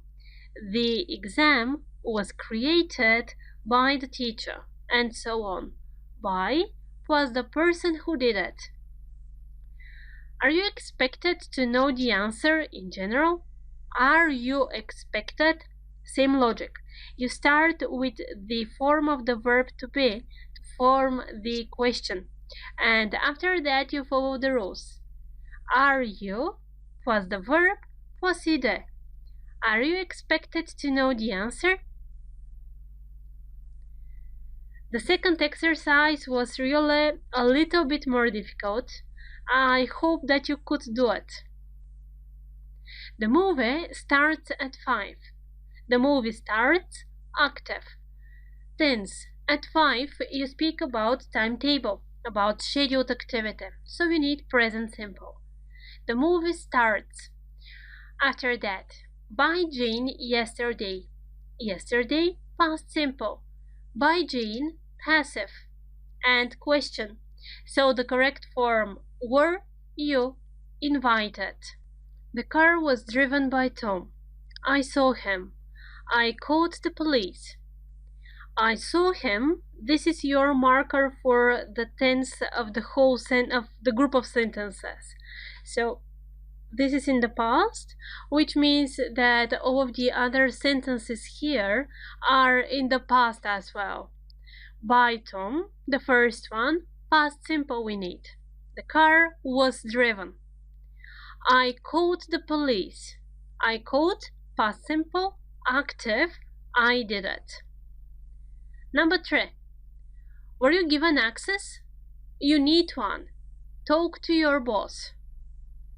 So, did they give you an access, or were you given access? My sister came last week to visit me. Last week, past simple. She was accompanied by her boyfriend. By whom? By her boyfriend. She was accompanied, past simple, passive. She was accompanied by her boyfriend. Understanding when to use active and when to use passive needs time. But believe me, after several more exercises, you will be able to do it without any problem. Just it's important to have already learned everything about the tenses that we passed. Because if now, for example, you still have problem with the irregular verbs, well, forming passive will be quite more difficult for you. See you in the next lecture. We do already know how to form the passive when the tense is simple. In other words, we know what to do when we speak in present simple, in past simple, or in future simple tense. Okay, the next step is to understand what the forms of passive are in continuous tenses. So far we know two continuous tenses, present continuous and past continuous. So let's first just pass some examples. I'm doing my homework. Active. The homework is being done. Passive. Tom was driving a car. The car was being driven by Tom. Active. Passive. And now we are paying attention to the structures themselves. Is being done. Was being driven. Try to formulate the rule by yourself. Just pause the video and think how passive is formed. Pause it. I hope that you could. So what we need is the correct form of the verb to be. After that, being. After that, again, the third form of the verb. Third form, if the verb is irregular. If the verb is regular, just we need the verb plus ed. Is being done, was being done. Here are they. Is or are plus being, was or were plus being. Being here is not a meaningful word. A lot of people make the mistake of saying, I'm being here. No, I am here. The verb to be doesn't have a continuous form. Here being is the auxiliary, the helping verb, just to make you form the passive. And this is the indicator, in fact, that we are using a continuous tense. The tense markers are exactly the same. When we speak about something that is happening now, we need present continuous. When we speak about something that was in progress in the past, while it's an indicator, we use past continuous. Theoretically speaking, perfect. Exercises. So here is the PDF with the two exercises. In the first one, you need to write the correct passive form, only this correct passive form.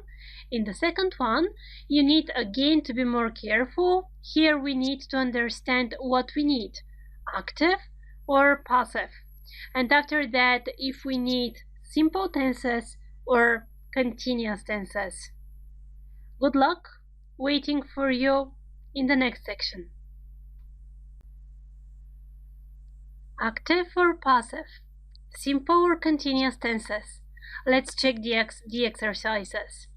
So in the first one, you needed to write just the correct passive form. The dinner is being prepared now. I am preparing the dinner. The dinner is being prepared. The verb to be in present continuous. After that, being. After that, the verb plus ed is being prepared.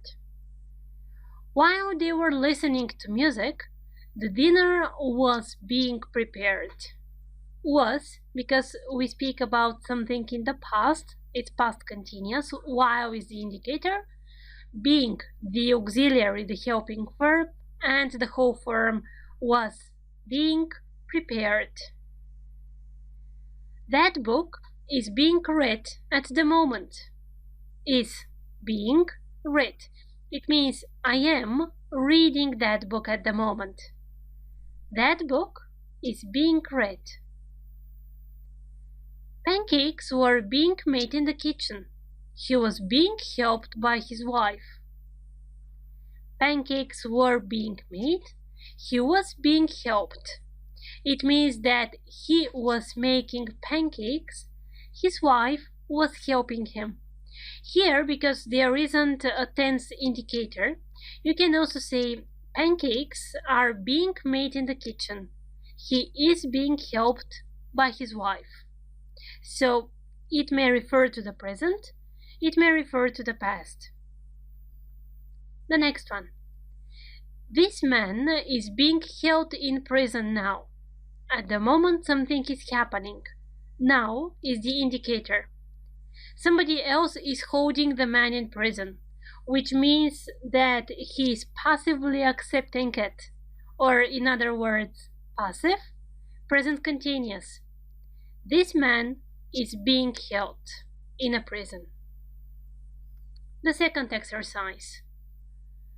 While I was walking down the street yesterday, my wallet was stolen. While is the indicator for past continuous. While was walking. I'm the doer of the action. My wallet was stolen, which means that somebody stole my wallet. My wallet was stolen. The first action in progress. The second one It's not a progress, it's a momentary action, so you need only past simple. Number 2. I was talking to you while the dinner was being prepared. While, the two actions that are combined with while are in continuous tense. I was talking, I'm active, while the dinner was being prepared. The dinner is doing nothing, the dinner is passively waiting to be prepared. So, while the dinner was being prepared. Of course, you can say it in present as well. I am talking to you while the dinner is being prepared. Number 3. English is spoken, in general, by a lot of people around the world. The phone was ringing, continuous, when I came back home last night. An action was in progress when something else happened. The phone was ringing when I came back. I'm doing the washing now. Make it passive, please. The washing is being done now. Weren't you given a key yesterday? Be careful with the question forms here. Weren't you given a key yesterday? Good job, guys. See you in the next video. In this first mini-series that we are speaking about passive, it's time to speak about the perfect tenses and how passive is formed in them. So far, we know only one perfect tense, present perfect. So because of that, the structure of the lesson will be like this. First, I will explain you the structure in perfect. After that, we will revise, we will see a chart, in fact, of all of the tenses in passive. And last but not least, exercises. All in this video. To start with, active and passive present perfect. I have never done this. Active. This has never been done. Passive. I have never done. This has never been done. Which means, look at the passive. Has been done. Only been is the difference here. This is the marker that we are in passive. Been, after that the third form of the verb. So how we form it? Have, has, been, third form of the verb. If you haven't already understood it, you do need to know all of the irregular verbs really well. Otherwise, you will be always having difficulties with tenses, with voices, and more things even as we advance in the course. Good. So far, what we know? That in simple tenses, we form passive when we use the verb to be.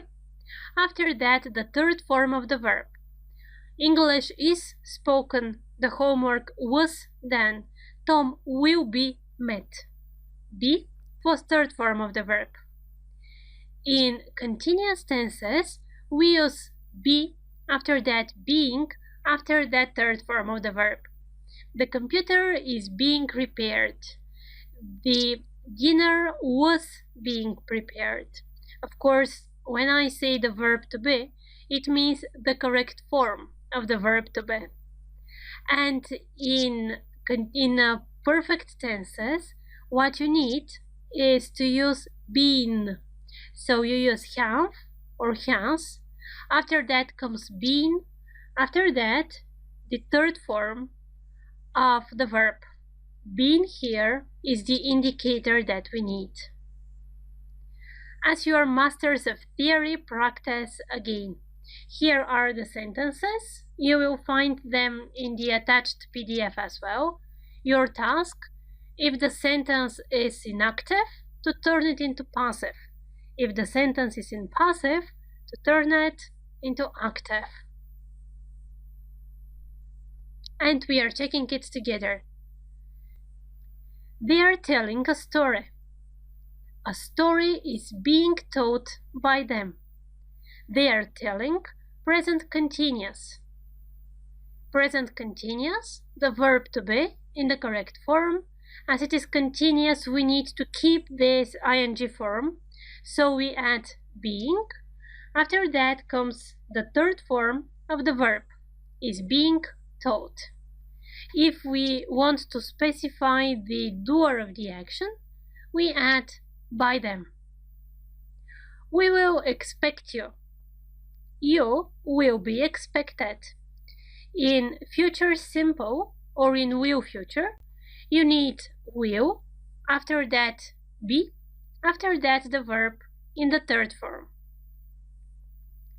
I have never considered it. I have never considered it. It's active and the tense is present perfect. So it becomes the subject and the correct form, it has never been considered. Been is the marker of passive here. It has never been considered. The children were watching a cartoon. Passive needs to be done with being. Why? Because in the first sentence, in the original sentence, we are given an active sentence where the tense is past continuous correctly. So a cartoon was being watched by them. They have never seen such a picture. A picture like this has never been seen by them. Active, passive, present perfect. Been is the marker for passive usage. Anne is preparing pizza. Active. Pizza in the second sentence is becoming the subject. Pizza is being prepared. Continuous, so being is the marker. You need to keep the ing form. By whom? By Anne. I believe that every exercise helps you get better and helps you improve your knowledge of English, your knowledge of English grammar. Please pay attention to the very last section of the course where are only exercises. So you have assignments, you have quizzes, you have tests there, but don't do any of them while you're watching the course. Finish all of the lectures, pass all of the exercises, listen to all explanations, then go and do the exercises there. And if you have questions, please ask at any time. See you in the next video.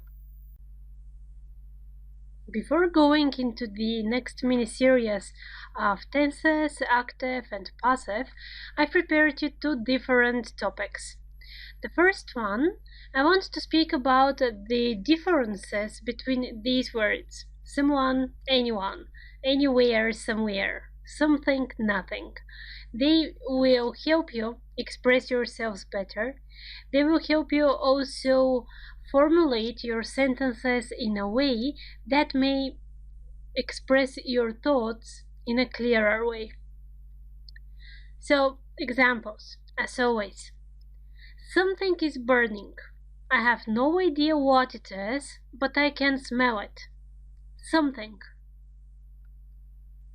I didn't know anyone at the party. Anyone. There is nowhere else I can go. There isn't anywhere else I can go. As a rule, what can we formulate? Something is burning. Something, which means that you use something when you speak about things. You don't specify what exactly. You just give an idea that there is something. After that, I don't know anyone at the party. Anyone, when you speak about people. Anyone. And the third one, there is nowhere else I can go.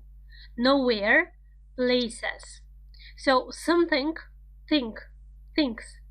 Anyone, one, people. Nowhere, where, places. There's logic in everything, just you need to catch it. And it's important for you to know, to understand, or to have in mind what sentence you are using.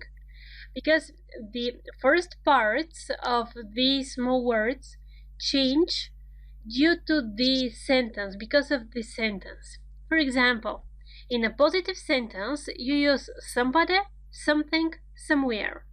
I met somebody. There is something going on there. I have seen you somewhere. So I don't know where, I don't know what, I don't know who, but I know that there is something, somebody, or somewhere, something. Which means, in positive sentence, some. When the sentence is question or negative, you start with any. Anybody, anything, anywhere. This is actually the same logic as of some and any one of the very first lectures in the previous level. So if you have missed it or if you have forgotten something, please go back and check it. Anybody. I don't know anybody. I don't know anything. I haven't been anywhere. Nobody, nothing, nowhere. These are specific words which are used to give negative meaning to positive sentence. What I mean, I know nobody, which means I don't know anybody, right? I know nobody. But in English, you know that you can't have double negative. You can't have negative verb plus a word which gives negative meaning. It doesn't work on this way. So because of that, be very careful. When you use nobody, nothing, nowhere, the verb needs to be positive. And let's practice everything to know if that was clear. Checking the PDF first, the answers, in the next video. 2 exercises. In the first one, you need to fill in with the correct word. Same story goes here. Be careful with the sentences, be careful with the meaning and with the connotation that you want, with the context that you want to use that sentence in. Remember, nowhere, nothing, nobody. Negative words which give negative meaning to the whole sentence. They are used with positive verbs. See you in the answer section. I guess you found this one easy, especially after all of the passive forms. So let's check it. I'm going to have something to eat. Positive sentence, you speak about thing, something. Somebody told me to watch that movie because it was great. Somebody, you speak about a person. Positive sentence, somebody. I have seen you somewhere.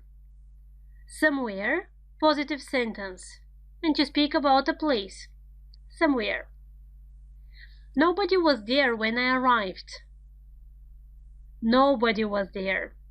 So you want to say that there was no one there, and to give that meaning, you need the word which brings this negative connotation, this negative idea, nobody. I can't hear anything. I'm sure nobody is in the bathroom.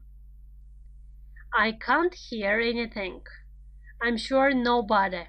Nobody, word to give negative meaning to the sentence, to say that there is no one inside. I didn't do anything last night. Didn't do, negative sentence, which means you need a word which starts with any. And because you speak about things, anything. Did you meet anybody yesterday? Question, you speak about people, anybody. Let's talk about something else. You speak about things, and the sentence is positive, something. She didn't say anything about her job when I spoke to her. She didn't say anything, negative sentence, and you speak about things, which means that you need to add any in front of the word, anything. I'm sure you'll find it somewhere in the house. Somewhere, it's positive sentence, and you speak about place. There's nothing I can do about that, sorry. So you want to say that there isn't anything that you can do. You notice that when you use these words just to give the negative meaning of the sentences, You in fact put the emphasis on this one, that there is no one, that there is nothing, that there is nowhere. Okay, you need nothing here, sentence positive, word with negative meaning. Does anybody understand what she's talking about? Does anybody? Question. And you speak about people. Well done. Next video.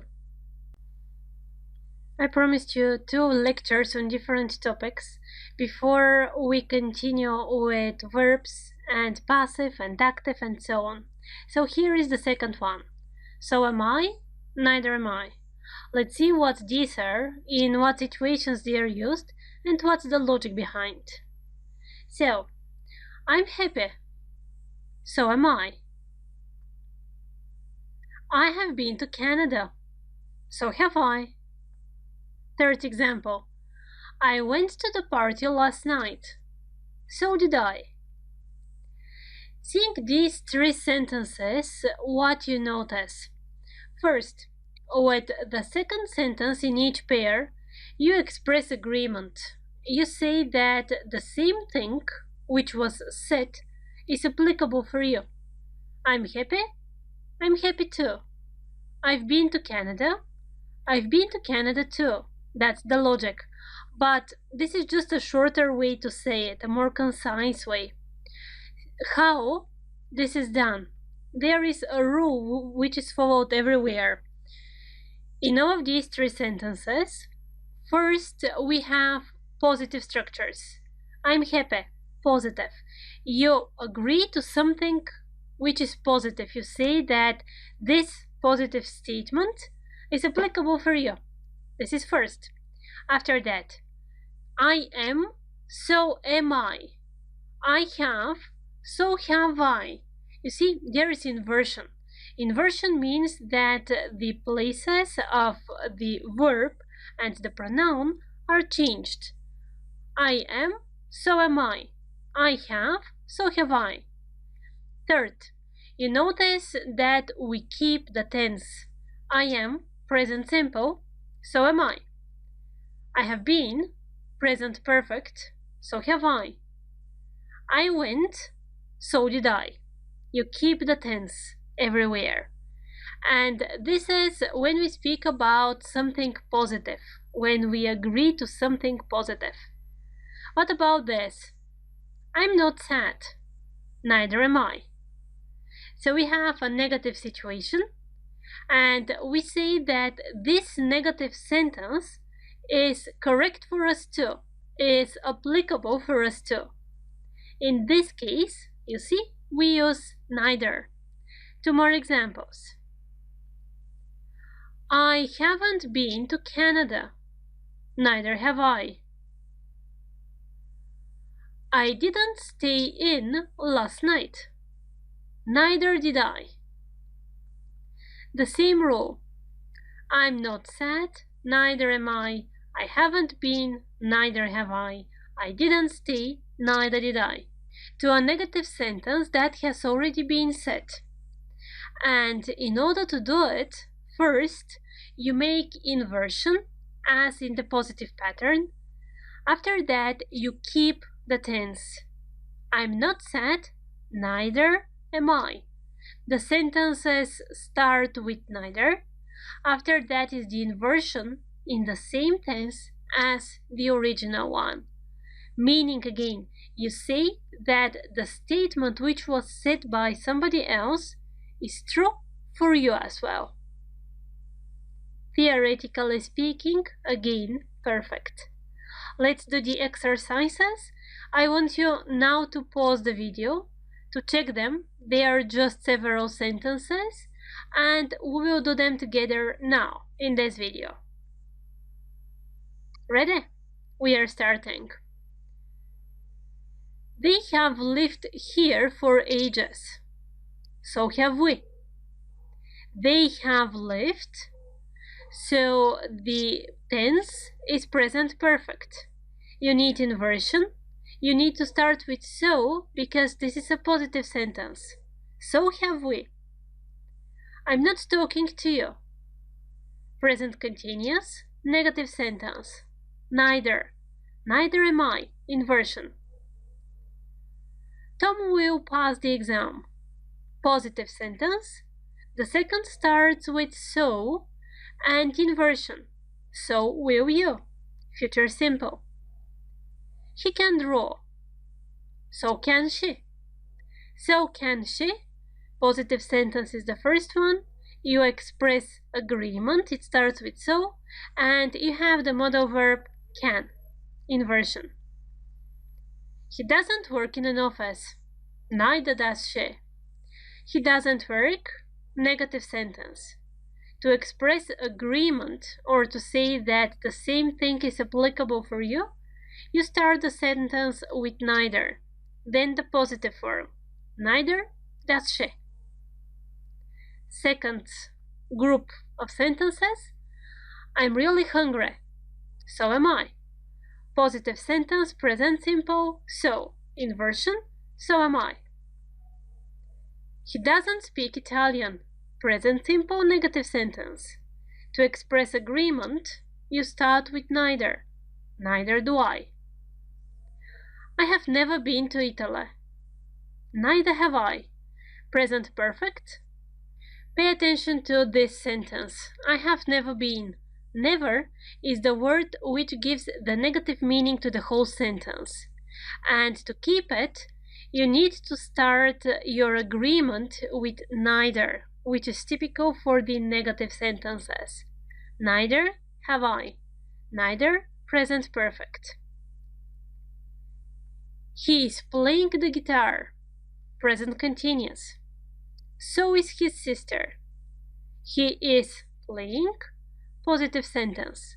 You are expressing agreement with so. They were waiting for me. So were we. Positive sentence, expressing agreement with so. Inversion after that. Good job.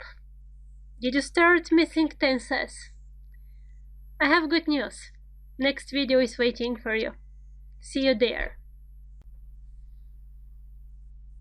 In this and the next several lectures that we still have till the end of the level, there are several things which we need to do.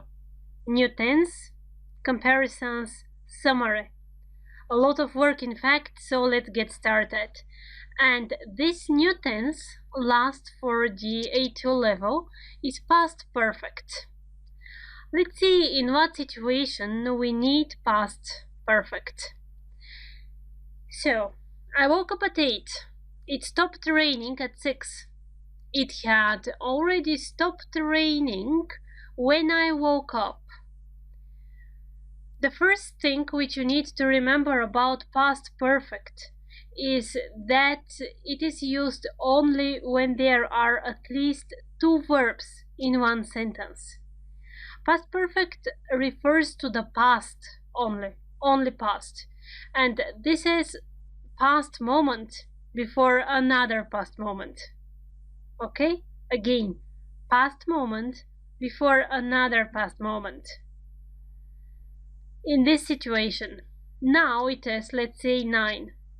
I woke up at 8, which means that I woke up in the past. Before this, before 8, it had stopped raining. What it means? First, it stopped raining. After that, I woke up. And after that, now, the time is 9. You see how they are ordered. Past perfect is always connected with another tense. And it is used to say that the action happened before this past moment. Had stopped. The forms had plus the third form of the verb, or the verb plus ide. Inactive. It had already stopped raining when I woke up, which means two actions. The one happened before the another, and this is important. The two actions refer to the past only, and the action which happened earlier in past, this is in past perfect. In passive, So this is perfect tense, past perfect, but it's perfect again, which means it follows the same rules as present perfect, with the difference that here we need had, not have. Had, after that been, after that the third form of the verb. When he arrived, the phone had already been repaired. Two actions. The one happened before the another. The action that happened earlier is in past perfect. Here, first action in time is the fact that the telephone was repaired. After that, he arrived. And to express it just with grammar structure, you say the telephone had already been repaired, passive, when he arrived. Enough with the new grammar. Let's do the exercises and let's practice, in fact, how present perfect is formed. Check the PDF by yourselves. We are starting directly with the exercise. The only thing that you need to do is to open the brackets using past perfect. Of course, I want you to ask yourselves why. When they came back home, Anne had prepared dinner already, which means that Anne first prepared dinner. After that, they came home. The action that happens first in time is in past perfect. Past perfect, had, plus the third form of the verb, had prepared. Number 2. We could not send you an email because we had forgotten the Wi-Fi transmitter. We had forgotten. It means that first we forgot it. After that we understood that we can't send you the email. And as you know, again, the first tense in time takes past perfect. So had forgotten. Number 3. My sister ate all of the cake that our mom had made. Had made, past perfect. First action in time takes past perfect. Chronologically, first the cake was made, after that my sister ate it. Number 4. The doctor took off the plaster that he had put on a week before. Something happened a week before, past perfect. After that, something else happened again in the past. Okay? So here is past simple. The waiter brought a dish that I hadn't ordered. Pay attention to the negative form, hadn't ordered. I lost the key that you had given to me. Had given, so first I had received the key, after that I lost it. In order to avoid these long explanations, you just need to use the correct grammar structure. And it's clear already which action happened first, which action happened after that. She told me that she had seen a ghost. She had seen somewhere in the past, not said when, but before another past moment, before the moment when she told me this. So far, the most important thing that you need to remember from this lecture: past perfect is used in a situation when there is another past moment. Past perfect refers to the time before the past moment. Great. We are ready to go on. Looking forward to seeing you in the next video. Practice is what makes us perfect. I think you do already know it. So in this and in the next video, we are going to practice perfect and past simple tenses. Let's get started. First, take a look at the PDF with the attached exercises, and we will start checking everything here. So exercises past simple, past perfect. My aunt flew to Paris last year. Last year, the time frame is set. We speak about the past. She had never been on a plane before that. Before last year, when we flew, she had never been. Action before past moment. Past perfect. We didn't need to queue because my wife had already bought the tickets. First, my wife had bought the tickets.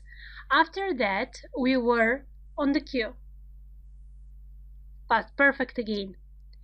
The thieves had already spent the money when the police caught them. So first they had spent the money, after that the police caught them. Helen had split up with John before she met Paul. First she had split up, after that she met Paul. You see how important tenses are and how you use them? Because otherwise you can say something completely wrong. Really. We knew her address because she had told us. So first she had told us something, after that we knew it. The children hadn't eaten for days, so they were extremely hungry. First action, hadn't eaten. Second action, they were. First action chronologically goes in past perfect. Another exercise. When I arrived at the station, the plane had already left. I arrived, the plane had already left. First action chronologically was that the plane had left. After that, I arrived. I had known him for a long time before I met his family. First action, I had known him. After that, I met his family. First action chronologically goes in past perfect. The second action in the past, past simple. It had been cloudy for days before it finally began to rain. Same logic. Chronologically, first it had been cloudy. After that, it began to rain. Jane had already typed 10 pages when her computer crashed. First, she had typed the 10 pages. After that, the computer crashed. Fortunately. Otherwise, it would have been quite more difficult. Impossible even. Well done. Past simple, past perfect. That was enough for now. See you in the next video, where we are continuing with exercises. A little bit harder. See you. In the last video, for A2 level, we will speak about 3 tenses that you know and that a lot of people find difficult to make a difference between. Present perfect, past perfect, past simple. Before going to the exercises, let's first revise what you know. Past simple we use when you speak about something which happened in the past, you know when exactly. Markers for the tense: yesterday, last year, ago. When there are several actions which happen one after another without difference, you use past simple again. For example, I came back home, I put off my shoes, I went to have a shower. In this sequence of actions, past simple is fine to be used. Past perfect. Here is the key moment. Past perfect is used always with more than one past actions. The idea here is that chronologically, one action happened before another one. The action which happened first is marked in past perfect. The other one goes in past simple. So past perfect refers only to the past. Difference with present perfect. Present perfect connects past and present. Okay? Connects past and present. There is something that happened in the past. The result is in the present. I've lost my key. I can't open the door now. Present perfect is used with markers as ever, never, recently, lately, for, since, just, yet, already. Here you remember the difference between for and since. Here you remember the difference between have been and have gone. With present perfect, you don't know when exactly something happened, and it's not important. It's important that it happened in the past. Present perfect you use when you speak about your experience. So let's do the exercises. Attached in the PDF, you know, you're doing them, we are checking it after that together. I have never been to China before. Experience, present perfect. However, last year I went to Japan. Last year, marker for past simple, went. I had graduated university before I met Tom. Two actions in the past, the one happened before the another. I had graduated first, chronologically speaking. After that, I met Tom, past simple. Till 1929, my grandmother had never flown by plane. By a moment in the past, something had never happened till that moment. We haven't met our teacher yet. Yet, marker for present perfect. Haven't met. We hadn't had Italian food until our trip to Italy last month. So, last month we were on a trip. Till that moment, we had never had Italian food. Past perfect. They couldn't drive home because they had forgotten their keys in the car. They couldn't drive, past. So the whole situation goes in the past. And the fact that they had forgotten something happened before that. Because of that, you need past perfect, not present perfect. She has never expected to become a dentist. Never. Marker for experience. Present perfect. I didn't want to visit him yesterday. Yesterday. Marker for past simple. Didn't want. Negative.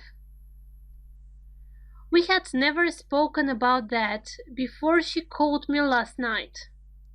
Last night, you start from here. You know, when there is a sentence or when there is a situation, first you need to find the marker, which may help you to understand the logic of the tenses. Last night, past simple. She called me last night. And before that moment in the past, something had happened or something hadn't happened. We had never spoken before last night. Past perfect for the first verb. My sister had married earlier than me. I got married a month ago. A month ago, marker for past simple. My sister had married, so this is an action before another action in the past, which means past perfect. Well done. That's the end of A2 level. You're getting better and better, I'm sure.